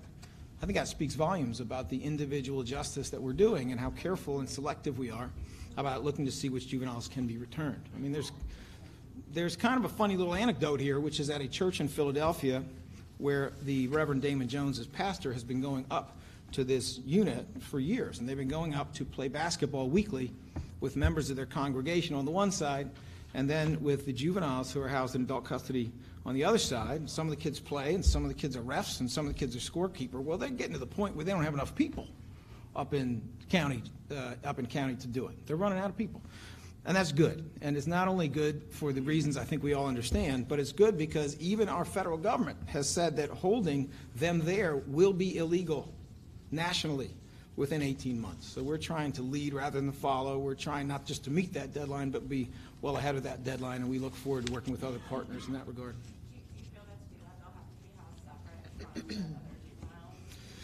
You know, I don't want to get quite that granular. I'm sure you're aware of the discussions about whether it is more constructive or less constructive to mix people. There's a lot of data in general that tends to show that people charged with minor offenses do not need to be in close quarters with people charged with much more serious offenses. So those discussions are in play, and I also don't want to speak for the court system and other players in that, but certainly it is a concern that we get that issue right. Are there any other questions for any of these remarkable experts behind me? All right. Well, thank you very much for attending, and if there are questions on other topics, then I'll be available for some of that after this conference. Thank you. Good job. Yeah, it was excellent. And I was thinking of those at the study center who would tell me. You've been watching Philadelphia DA Larry Krasner announcing a series of policies designed to reform the juvenile justice system and how the city of Philadelphia handles juvenile cases. The DA spoke there, as well as at least one city councilwoman, some other members interested in this issue and tackling it on a daily basis, as well as two children who spoke from the heart about some of their experiences in the juvenile justice system, how it did not help them. They didn't feel they had some poor experiences, obviously, from what they told, and moving stories about the impact that interacting with the court system and being incarcerated had on them. So the DA obviously, demonstrating by some of the statistics he had there, and sometimes anecdotally, the steps that have been taken and the movement toward fewer juveniles in custody, fewer being housed as adults, and future steps that his office still hopes to take to continue that trend. While they were speaking, the House Republican leadership spoke in Washington. This, of course, comes on the heels of the President's State of the Union address last night. I recorded a portion of this news conference. It starts with House Minority Whip Steve Scalise speaking. Let's watch this. This is on tape delay. This is Republican House leadership reacting to the President's State of the Union and other legislative priorities of America. And, you looked at some of the guests that he invited in the gallery. It started with Buzz Aldrin, one of our great astronauts, heroes who helped Americans realize that we could achieve even more than we expected of ourselves if we just reach out and try harder. And that greatness was exhibited by those three men who stormed the beaches of Normandy, the World War II heroes who helped free our country from socialism and Nazism and standing up against some of the really bad elements all around the world. But then if you look at one of those heroes who stormed the Normandy beach, the president went further and talked about how not only did he storm the beaches of Normandy, but then a year later, he was able to help liberate Dachau. And in that same moment, talked about a Holocaust survivor who was there, who not only survived the Holocaust, but was helped and liberated by one of those very men who sat right beside him in the gallery. So it was a special moment for people to see some of the true heroes who helped make this country great. And as the president talked about and featured that greatness, he also talked about the things that we need to do to achieve even greater things and to solve some of the big challenges our country's facing. And I thought the president did a really important job of laying those out, especially the crisis at the border. We're in the middle of negotiations over how to secure our border. And our experts months ago put together a plan. The people who risked their lives to keep our country safe laid out a plan of what it's going to take to actually secure our border and what it's going to cost. And so the president presented that months ago. And even in December, right before a government shutdown, the House passed a bill to properly fund it, and it never made it to the president's desk. And then ultimately we had a government shutdown, and then we went through 35 days of a government shutdown. Not one single time during that shutdown did Nancy Pelosi or Chuck Schumer put a single counteroffer on the table for what their plan would be to secure our border. And then ultimately the president stepped in and said, let's end this, let's keep the negotiations going and end the shutdown. And now we're 9 days away from another potential shutdown, and the Democrats have still yet to put a single offer on the table. It's time for Democrats to stop playing games with our border security and our national security. And the president talked importantly about how we need to secure the border. And it's not just about technology. Clearly, that's a part of it. Points of entry security, more Border Patrol agents. But it also involves making sure that we have physical barriers to protect this country, and that includes a wall. And all of that needs to be part of a final solution. And so I encourage Nancy Pelosi and Chuck Schumer to finally put an offer on the table. Don't try to run out the clock, which they might be doing, but ultimately American people are watching closely, and the president challenged everybody last night to choose their ability to deliver greatness or gridlock. The president encouraged us to choose greatness. I encourage us all to reach for greatness as we solve these problems. And finally, I want to applaud my colleague and friend Ann Wagner for her leadership in bringing legislation forward, as the president talked about last night, to prohibit any procedure that would allow for the killing of a baby once it's born. I think most Americans are shocked to find out that it's actually legal in some states to kill a baby after it's been born, after it's come out of the mother's womb. How is that possible and legal in America? It shouldn't be. And so this legislation, the Born Alive bill, will actually give protection to those people who can't protect themselves and say if a baby is born alive, whether you're pro-life or pro-choice, we all agree, we should all agree, that that baby should have the same protections as everyone else. And that's what the bill does.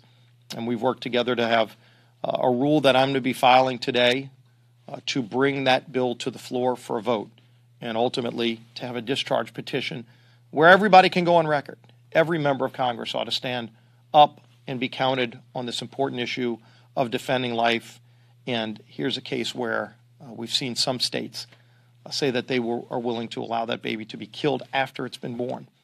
Let's stand up and protect those innocent lives. Good morning. I believe the country watched the president last night stand strong for this country and the freedoms that every American believes in. You look at the current poll that says more than 76% approved of the speech. I hope those in the chamber listened. The president talked about not resist, but finding common ground. The president talked about, really, the greatness of America. He talked about the exceptionalism of this country. He just didn't say it, he showed it.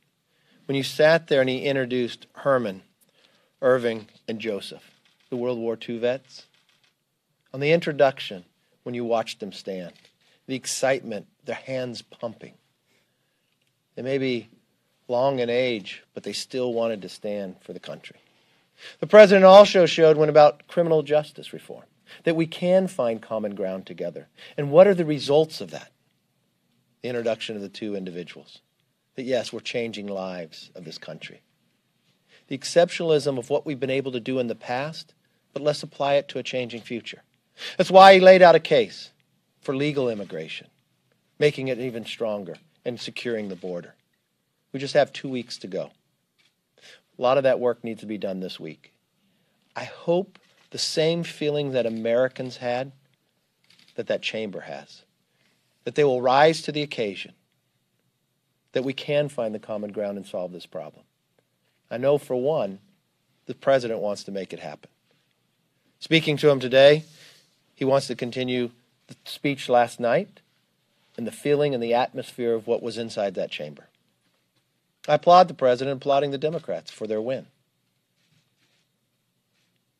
And for the President going forward, I think one thing we have to realize. One of the strongest statements he made is, for those World War II vets who fought, they fought for the freedoms, that we will not have socialism in America, that he will stand up against it. He also stood up for those who could not speak for themselves, the same that Ann Wagner is doing with her bill. This doesn't have to be partisan, and it shouldn't be. I applaud our whip for bringing out a discharge petition, but we shouldn't have to get to a discharge petition. That is why today I'll ask for unanimous consent for the House to consider Ann Wagner's Born Alive Protection Act. And you know what? If the Democrats object, we'll ask again and again and again. Because it is just right. It's not a partisan issue. It's an issue of saving a life that is already born. I think everyone can agree with that. It shouldn't take time. We should actually solve this problem this week. Questions, comments? Yes, sir. Thank you, Leader McCarthy. If the conference committee cannot come up with an agreement that conforms with the guidelines the White House has laid out, should the President just go ahead and declare a national emergency? I think the President was very clear, even last night, that we are a legislative body, and we should use our power to solve this. He has a responsibility as well to protect this nation, but he's giving us the time to get the job done. Members have been meeting. The conference committee has been meeting. There was a bipartisan codel down to the border to get more information on the process. But I believe at the end of the day, we should get this done legislatively, and I'm looking forward to making that happen. Yes? The President suggested last night that Congress should simply stop investigating his administration. Do you think it's appropriate for Congress to completely give up its oversight role? Look, we will never give up our oversight rule, but this country is too great for a small vision of just an investigation. There are challenges out there that we have to get done. And to be fair, we have been investigating for the last 2 years. I think it should come to a close. I think the country wants to be able to solve the problems going forward. They want to see the challenges that we have, but actually rise to the occasion that the generations of Americans have done before us. Yes? On the discharge petition, 2 questions. Number 1, have you talked to any Democrats who might be willing to sign on to this? Do you guys have like a target list of people who might be interested that you're planning on talking to? I'll let Steve, because Steve's going to offer it. Go ahead. We know over the years there are a number of Democrats who have voted with us on pro-life legislation, and in fact, we brought a similar bill to the floor last Congress and passed it, and got 6 Democrats to vote with us. I hope that list grows. I think as people realize that this procedure is actually legal in a number of states, they're first shocked because they don't think it should be legal, and they're surprised that it actually is. And then they wonder why anybody would oppose it. And so I think as we continue to promote this nationally, and that's where Ann's leadership is going to be so important to spread that message around the country. We'll start with the 6 Democrats that signed on to the legislation, and we'll grow. There's a whole new group of Democrat freshmen that I think will be anxious to be on this. It's been brought to the forefront. I think people are seeing the horrors of this. There are other states also, Colorado, Alaska, New Hampshire, and a handful of others that are also allowing late-term abortions. We do not want to see these states slip into what we're seeing in New York and Virginia. So we're going to take this opportunity the legislation has been elevated, and we're going to sign up as many as we possibly can. Second question, just a quick follow-up. Leader McCarthy, I remember last year you criticized Republicans for using the discharge petition to bring up immigration. Why the shift in attitude? Is this just reflection of this is one of the limited tools that you have in your toolbox in minority? You heard me say earlier that I'm going to ask for unanimous consent to bring the bill to the floor today, that we don't have to go to a discharge petition. I would hate to have to use the discharge petition for this. We shouldn't have to. How many more lives will be saved by the number of days you have to wait for a discharge petition? So yes, I have the same position I had then. That's why we'll ask for unanimous consent today, and we'll ask for unanimous consent tomorrow if they deny us today. Yes. How will House Republicans respond if and when the Ways and Means Committee seeks leaks the president's tax returns? And do you think it's right for the administration to decline that request and make this into a legal fight as they've making? Again, that just seems political to me. I think Ways and Means should focus their time making sure of how strong this economy is today, of how we can even make it stronger.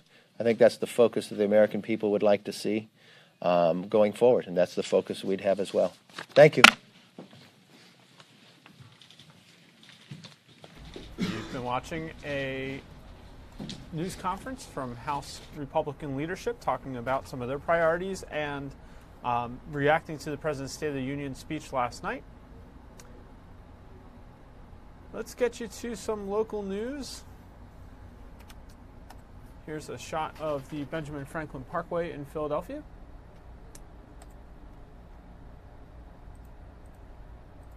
Actually, first of all, I don't know if we ever brought you this. We'll finish up our last national package here. This is the Fox Business Outlook. How much are you spending for Valentine's Day? Why a new study says men have higher expectations for their partners this year. Fox's Hillary Vaughn has more in this report. Her conversation with our anchors on Good Day Philadelphia this morning. We do this Dopey story every year. It's time again. And yet another new study has come out. Men and women, of course, have very different expectations when it comes to Valentine's Day, which is next Thursday. Okay. So research shows that men plan on spending over $300 on their partners, but they also expect their special someone to spend at least $200 on them. See, now I think that is an update in 2019. Hillary, in the past, I don't think most guys really expected much of anything, but we've jacked it up now to, we want something worth $200, okay? Exactly. So this survey shows that men expect more now. Women on average only spend around $60 on their partner or significant other. And I think men are feeling a little slighted, and they're saying it's time to stand up for what we deserve. You know, they're half of the relationship, so they're expecting a little bit more, according to this survey. The other interesting thing, people in relationships less than 2 years, so still in that honeymoon phase, spend more on Valentine's Day than any other relationship, no matter how long you've been in it, which I think is totally backwards, but does make sense. Also, West Coasters spend way more on Valentine's Day than people in the Northeast. And my theory is it's just really cold out, so people don't have to actually take their dates out to dinner because there could be a snowstorm or No, there may just be more competition out on the West Coast, you know. Or maybe there's just more about the love. We're all bitter and cold over here. Well, that could be. We're cold-hearted. I mean, inside and out.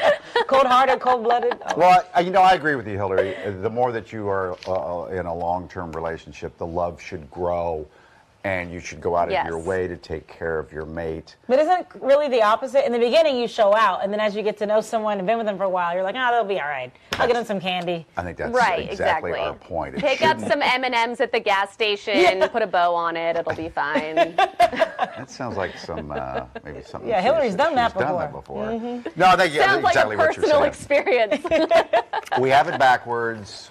We're showing off early on, and then They say, you know, you have to, whatever you did to get that person, you have to keep doing to keep doing them. it. Mm-hmm. All right. Exactly, yeah. Hillary, do you have a Valentine? Yes, I do. Oh, that's all we'll Are say. you going to buy, Hopefully I get more than M&Ms. I was going to say, you're going to buy them M&Ms? That is great. You know, I'm gonna spend a little bit more this year. Oh. Maybe I'll go for like a nice box of chocolates. You know, just class it up a little bit. Nothing against M&Ms. They make them in red, pink, and white for Valentine's Day. yeah, I so love maybe I will go with M&Ms. You know, now I show them a little love. Or you know what you could do is get personalized M&Ms. I've had way back in the day. Someone put like our picture on M&Ms, the personalized ones. You know, you could do that. Now I didn't want to eat them because they were. Well, you don't want to eat yourself or whatever. Don't want to eat the relationship. Right. But you know, Valentine's, it didn't last anyway. Valentine's Day cannibalism. Thanks, Hillary. Goodbye, Hillary. Yeah, real unique idea. Thanks. Box of chocolates. Great. Come up with something by tomorrow. Look at you. Well, you have like a week. I mean, flowers and chocolates. Seriously? Well, do we have any original ideas anymore? All right, what's yours? I'm going to get somebody a carburetor. Nothing says love like a carburetor. Yeah.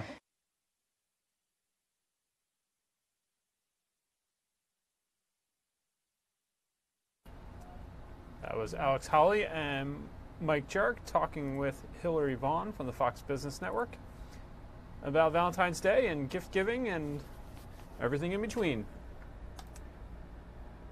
Here is, as I promised, we're going to get to some local news here. This is Bill Anderson this morning was in Delaware County, where students at Cheyney University are waking up without hot water for a 7th straight day. Hot water in the main dorm stopped working last week and needs to be fixed. Bill Anderson has been following the story all morning long, and here was his report from Delaware County.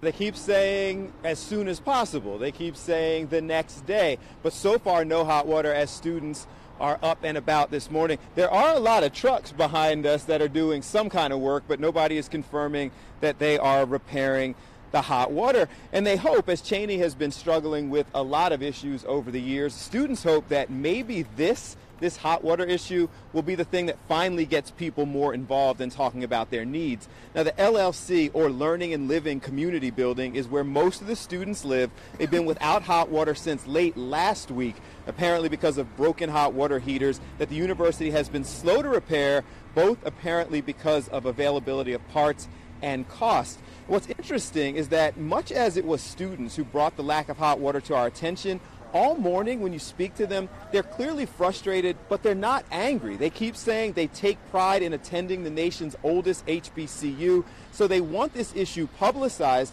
but mostly because they want more funding and support for Cheyney. It's causing a lot of hygiene issues. It's causing people not be able to efficiently wash clothes, get their dishes done. These are basic necessities. It's more so the lack of funding that we're getting for the university.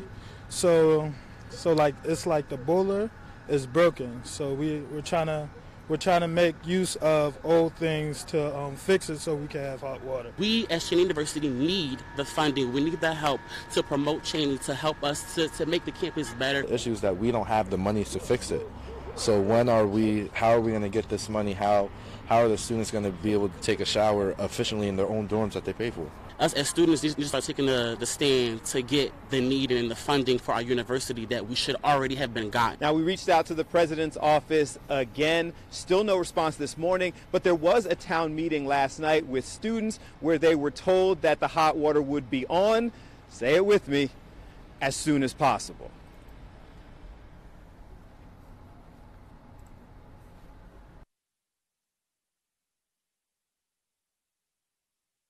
That was our Bill Anderson reporting from Cheyney University. We have a couple breaking stories that I want to get for you. Let me try to get them here for you.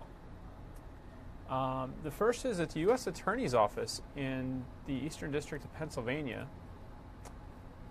has filed a lawsuit seeking an injunction. He's the top federal prosecutor in Philadelphia, and he's filed a lawsuit to stop a nonprofit from opening a safe injection site to address the city's opioid problem. U.S. Attorney William McSwain says it's part of an overall plan to target anyone involved in the trafficking or delivery of illegal drugs. The lawsuit pits McSwain's views against those of Philadelphia's mayor, District Attorney Krasner, who you saw earlier on this stream, and a former Pennsylvania governor who support the plan. McSwain is speaking at a morning news conference as supporters of the planned Safe House program gather in the lobby of his independent small office, complaining they were barred from attending. He says he hopes the civil lawsuit filed Tuesday will prompt a federal judge to declare the nonprofit Safe House program illegal. Again, that was, you see there the news release from the U.S. Attorney's Office for the Eastern District of Pennsylvania. That was an Associated Press Wire report there about this development, and we'll have more for you on the Fox 29 News at 5, 6, 10, and 11 tonight. But the federal authorities seeking to an injunction against drug injection sites that the city has been looking to as a possible method to help stem the opioid crisis in the city. Another breaking story here we'll get you to. A Chester County man has been arrested for allegedly feeding his son meth and leaving kids in a truck with a gun. Harold Noose, 43, of Honeybrook, has been charged with drug delivery, endangering the welfare of children, and related offenses. Prosecutors say Noose was initially arrested for leaving his children, ages 11, 8, and 6, in a running car with a gun while he went shopping at Walmart in Salisbury Township on Christmas Eve. Troopers determined that the car had been left running for more than an hour with a 9mm pistol in plain view on the center console. The ammunition for the pistol was above the front seat visor. According to prosecutors, the boys were asleep.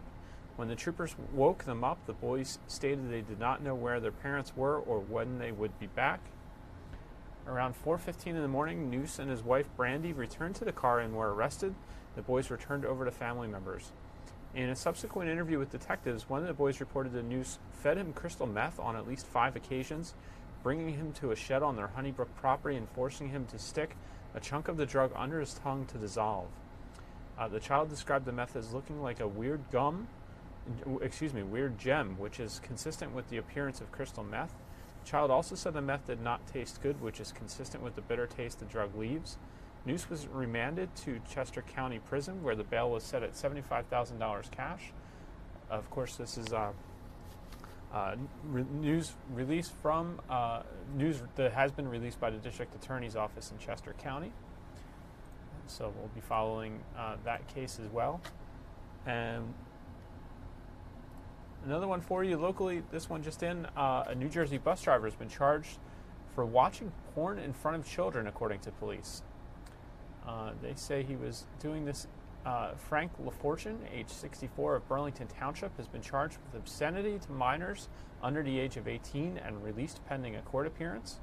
Staff members from Indian Mills Elementary School were notified about the incident on Monday.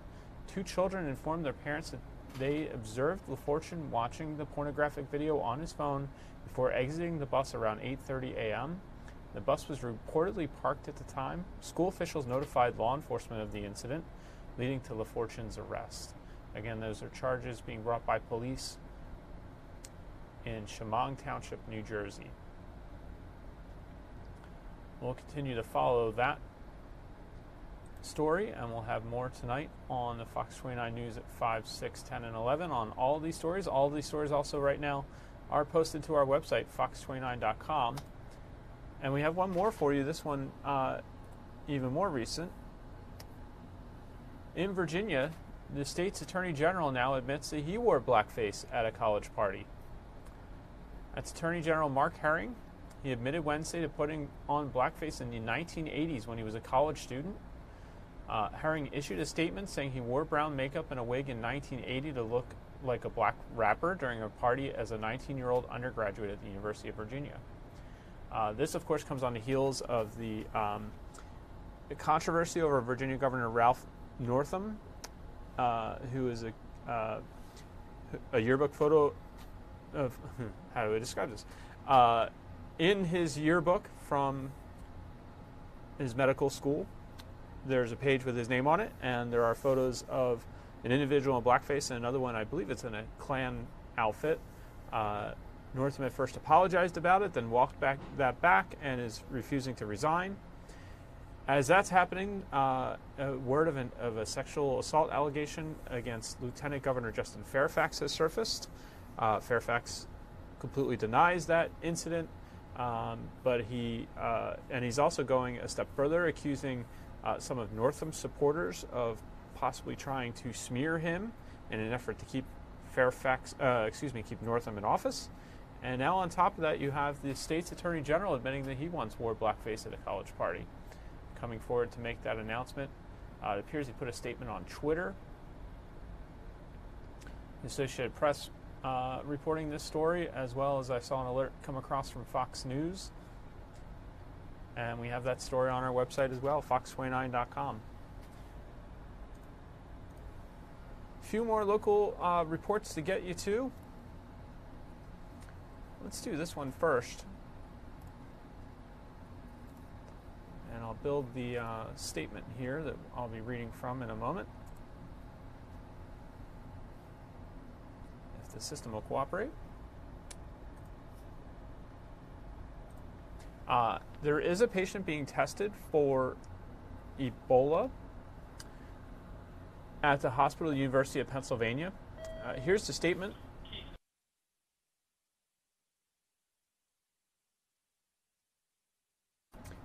Sorry, paused for a station announcement there.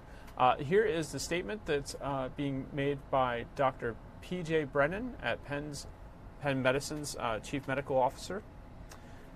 He says that in an abundance of caution, a patient who met screening criteria for Ebola testing is currently being evaluated at the hospital of the University of Pennsylvania. While tests to assess the patient's condition are completed, preliminary testing indicates that the patient has another condition, which is likely the cause of their illness. There's no risk to other patients or visitors. Proper protocols and precautions, including isolation of the patient in a section of the hospital where they have no contact with other patients or members of the public, will remain in place until definitive testing is completed. We are not able to provide additional information about the patient at this time due to privacy laws. So again, that statement from Dr. Patrick Brennan, the Chief Medical Officer at Penn Medicine, about a patient who's being tested for Ebola, but he says that they do suspect preliminary testing indicates that the patient has another condition. So we'll see what becomes of that story.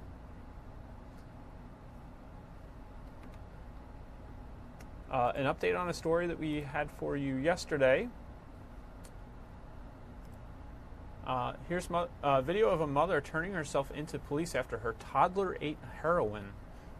Nora Boyle, police say her 16-month-old boy, chewed on packets of opioids at home and had to be revived with Narcan. This happened on the 7700 block of Westchester Pike. Police say the father came home from work Monday night to find Boyle and their baby boy lying on the bed, surrounded by more than a dozen of the used empty drug packets. The boy is in good condition this morning. This is a story we had for you on our broadcast, on our news broadcast last night. And there you see her, Boyle turning herself into police this morning. Nora Boyle charged in that case. This is an update to a story we had for you. Our Bill Anderson brought you yesterday morning about a baby who was, the mother gave birth after a car accident. We're now getting a look at the crash that led to that early delivery. Surveillance footage shows the whole thing. A baby born at just 25 weeks after a car crashes into the truck its parents were riding in. This happened yesterday in the Overbrook section of Philadelphia. The baby, born prematurely, baby boy, was in critical condition, but his father says he's doing okay, and so is his mother. Police arrested the 56-year-old driver of the other car for possibly being under the influence.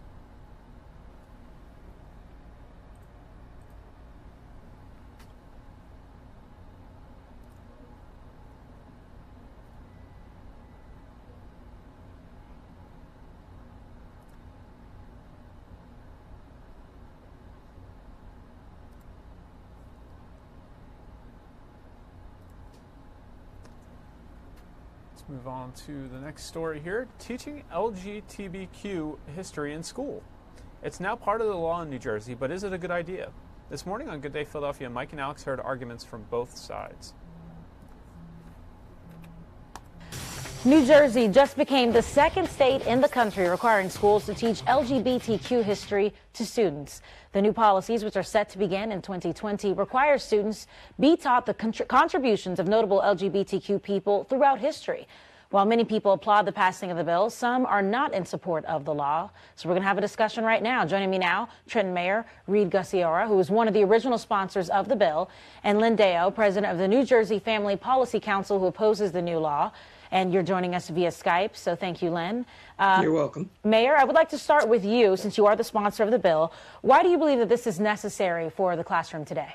Well, it starts with the premise that every person, every student has value and something to contribute. There have been gays throughout history, whether you talk about civil rights or even computer science, that gays have had an outstanding contribution to the development of American history. And Lynn, what's the concern? Well, the concern here for us is about the issue of parents. Parents have the ultimate authority to really guide the moral and religious upbringing of their children. And in the public schools, first of all, this bill doesn't allow any opt-out. But the other issue is these are sensitive topics. And so parents are going to be blindsided because their kids are going to be exposed to these topics without the parents having the ability or the right to talk to their children about these situations. And whether a person in the past has done a great contribution to society, we just really feel that why is it important that we have to lift up whether they're LGBTQ? They made a contribution. We think that that's good enough. And then we're the only state except for California that did this in 2012. So there's not a great clamor for this, but we think it's very suspect. So there's a couple of things. Mayor, do you have a response before I start asking more questions? Well, Len, would you opt out of Black History Month or even arithmetic? If it becomes part of the curriculum, I think every student should be exposed to a broad array of subjects that have meaning to American life. The fact remains is that there was the devastating disease of AIDS, that there were persons like Harvey Milk who became involved in politics and the civil rights movement. I think those are important players. If you talk to Bayard Rustin, who was Martin Luther King's soldier and organized the March on Washington, that was very important, and that was part of his essence as a gay person to be involved in the civil rights movement. So, Lynn, hearing the mayor mention these historical figures, do you think then that it's important for kids to know about this part of history?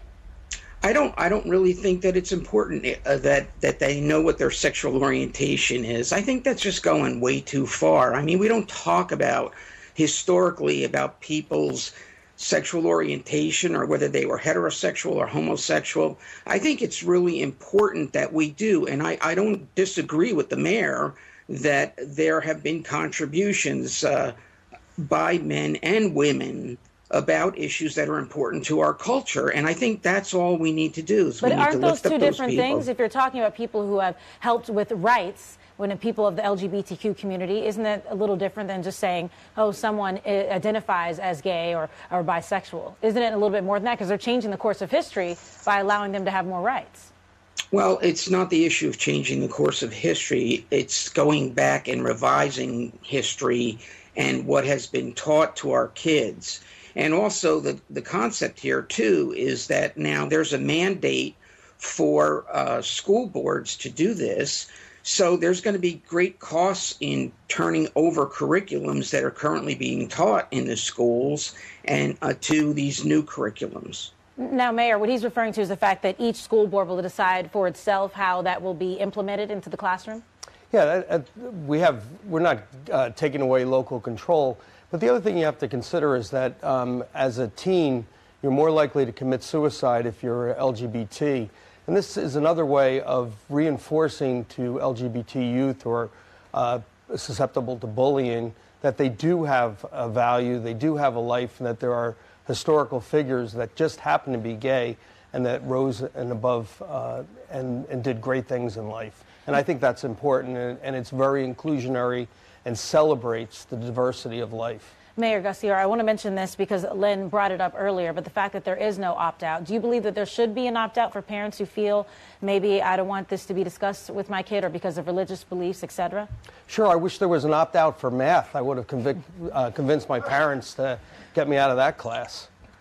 Do you have a response to that, Lynn? I mean, it is. Well, yeah. I do want to say before you answer that, because the National Advanced Placement College Board test, they are starting to include topics that deal with LGBTQ history on their tests. So it is part of curriculum that some students would need to know.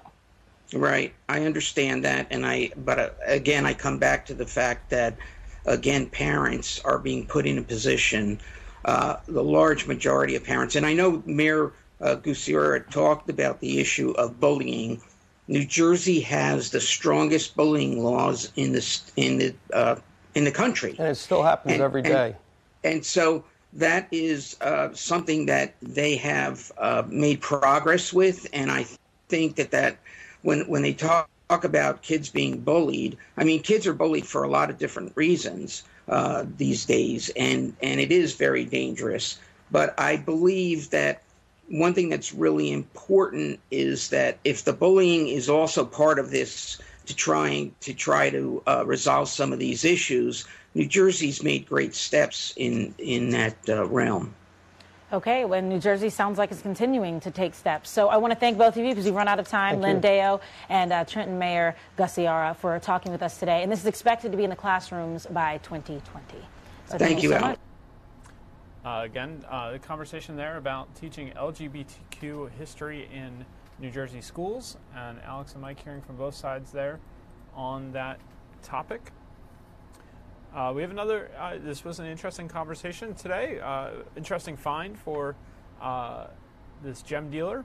Rare gem, a bug, and a mystery. Local gem dealer brought his historic find to Good Day, but what kind of bug is it? Experts are stumped. Here is his visit this morning. Brian Berger is here. He's a... I can't see it from this way. Oh, sorry, I was trying to put it on, but I can't. Do you want to reverse it? Oh, I can't. Brian, whatever is the easiest way.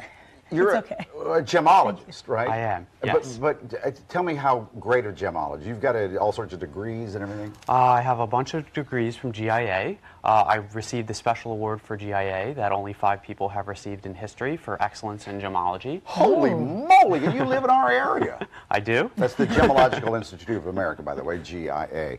The big star of this display here is a bug that is encased in an opal. Let's save that as our big finish. All right. Okay? Start down with some of the other things you have here. So this bracelet has enamel on it, also Burma rubies and diamonds.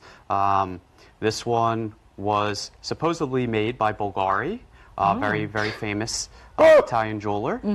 Over here we have this antique bracelet from the 1940s. That one just came back actually from the Golden Globes. How much?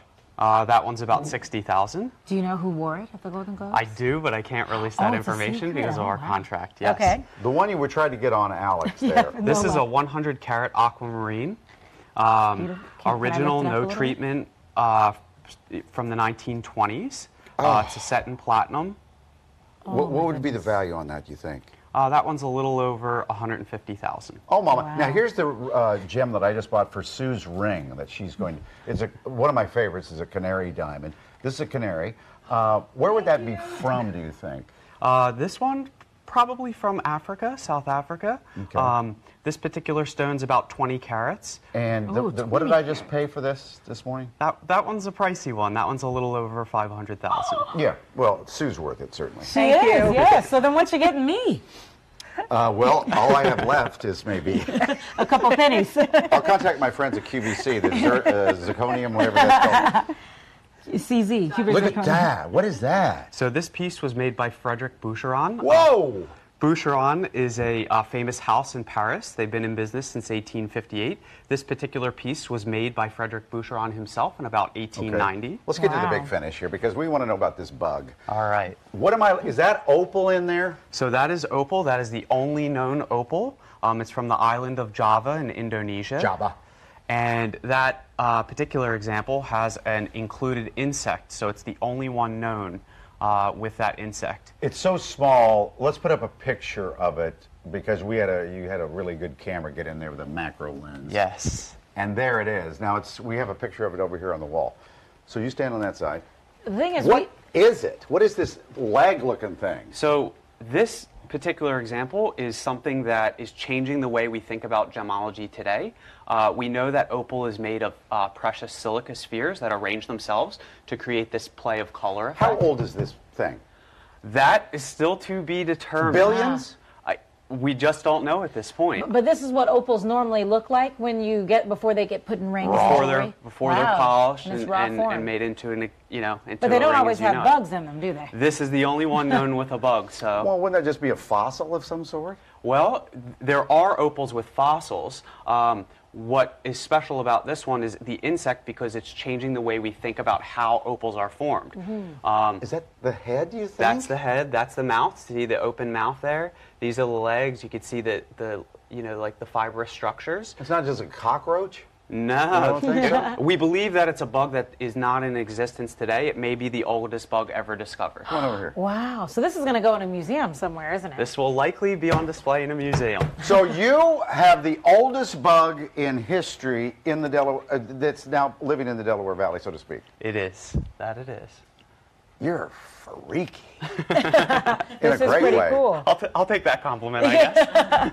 Do you have your own private collection of jewelry? I do. Bet it's something. I often put things away, you know, special pieces that you don't get to see every day. You must be something on Valentine's Day.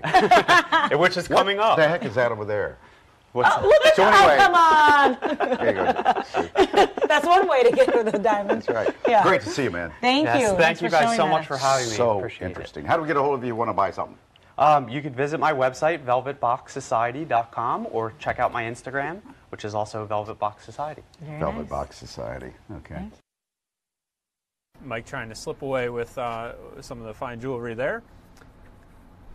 And Sue, some of it he was planning to acquire for Sue, so she might have been the beneficiary there. Let's get you one last segment from Good Day Philadelphia this morning. This is Cue the Brides-to-Be. We're talking looks for less, how you can score a wedding dress for less than $100 at Goodwill's annual Valentine's Bridal Sale. Here is that from Good Day Philadelphia this morning. Be out this weekend because surely you've heard about Running of the Bulls in Spain, right? How they do that. What about Running of the Brides here in our area, in Pennsauken? That's what you'll see this weekend in Pennsauken, New Jersey, when the annual Valentine's Bridal and All That Glitters sale gets underway. Look at this line out the door. And yes, they come running in because soon-to-be brides, they stand in line for hours because they want to find the gown of their dreams and for a good price. You don't want to spend all your money just on the dress because you know you're probably going to wear it once. So here to tell us more about it is Goodwill spokesperson Julie Lundberg. Good morning. Morning. Thank you for having me. And that line we saw, you said, how early were people standing out? People can line up as early as 6:30 in the morning. And it starts at 9? And doors open at 9 a.m. So what's so special about it? How many dresses do you have? Okay, we have about 400 dresses. Wow. We have brand new dresses that have been donated by area bridal boutiques. We also have gently used dresses. They're even less expensive, obviously, but I think the rush is that it's expensive to... Any wedding's expensive, upwards of $30,000, $35,000 in this region.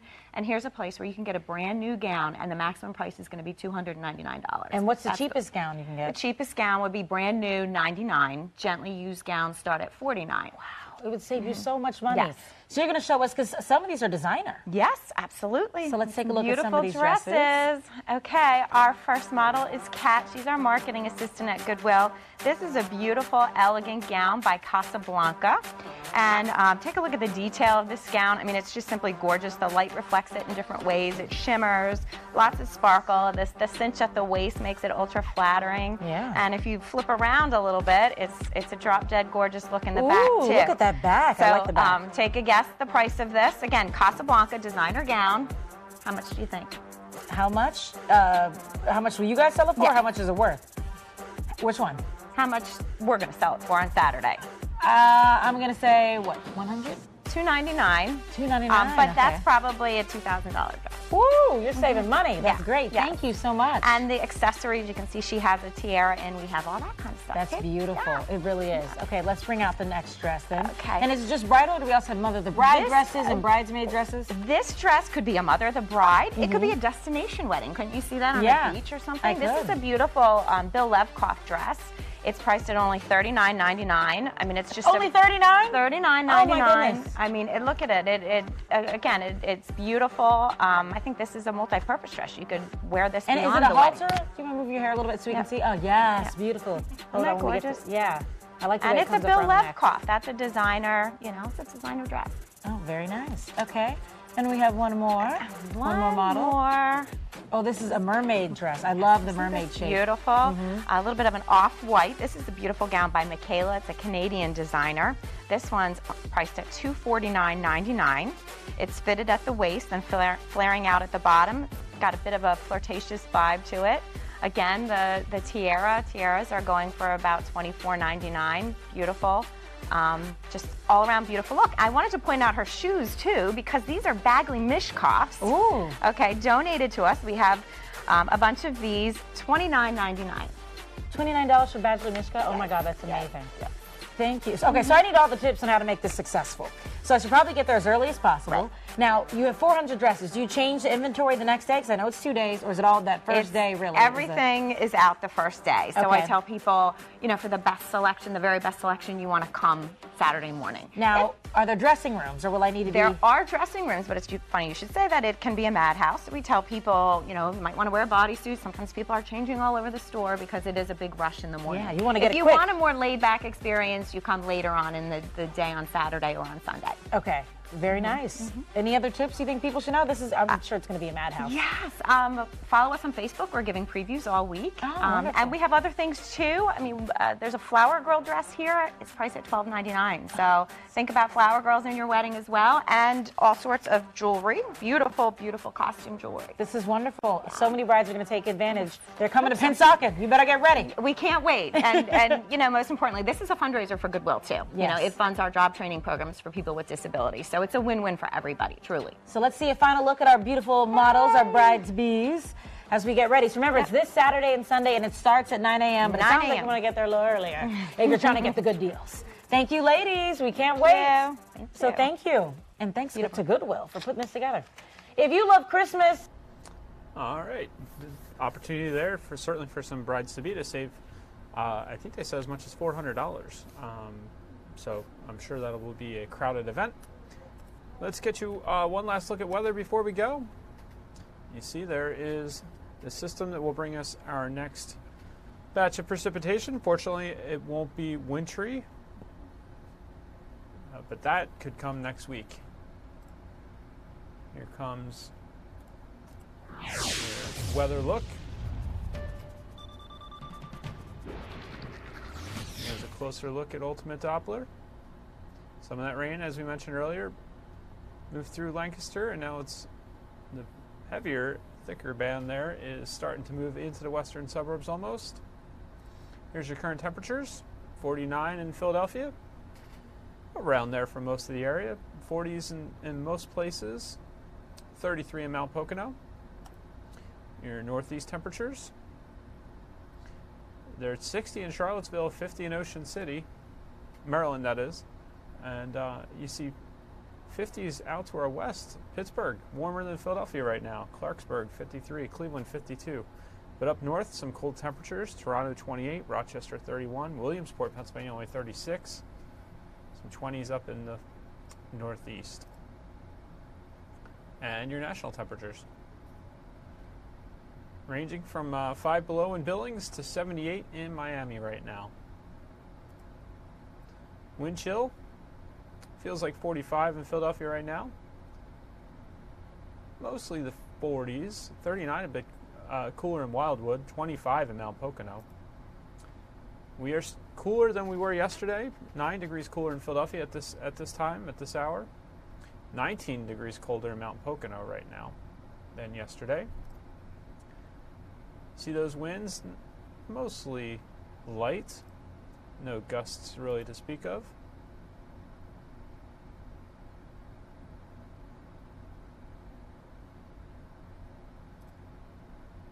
Visibility is generally pretty good. So there you see the cloud cover with that rain to our west. Tom McGeehan, 5303. Tom, 5303. Here comes your futurecast.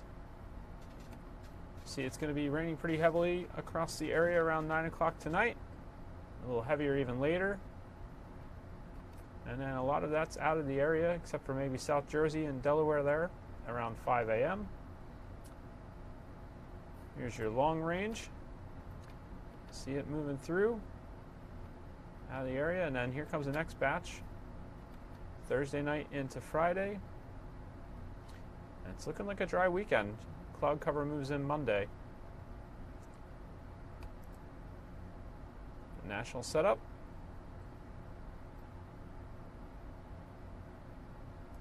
And here's your forecast from the Fox 29 Weather Authority. 47 p.m. rain and cooler today. AM rain, cloudy and 52 Thursday. AM rain and then windy on Friday, 57, but temperatures will be dropping down to a low of 25 Saturday and back up to 36 and back to winter. Sun to cloud Sunday, high of 39. Monday, snow to rain 40 degrees for a high. But you see we will be below the freezing mark for a little bit there. And wintry mix Tuesday with a high of 41.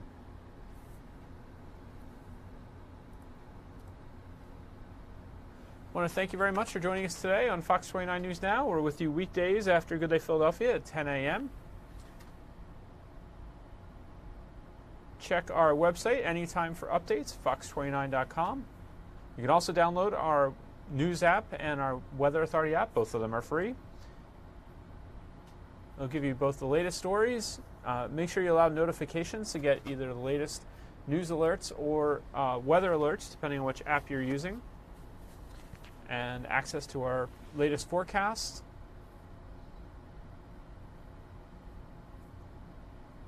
We have school closings on there and certainly other elements, things that you want to know.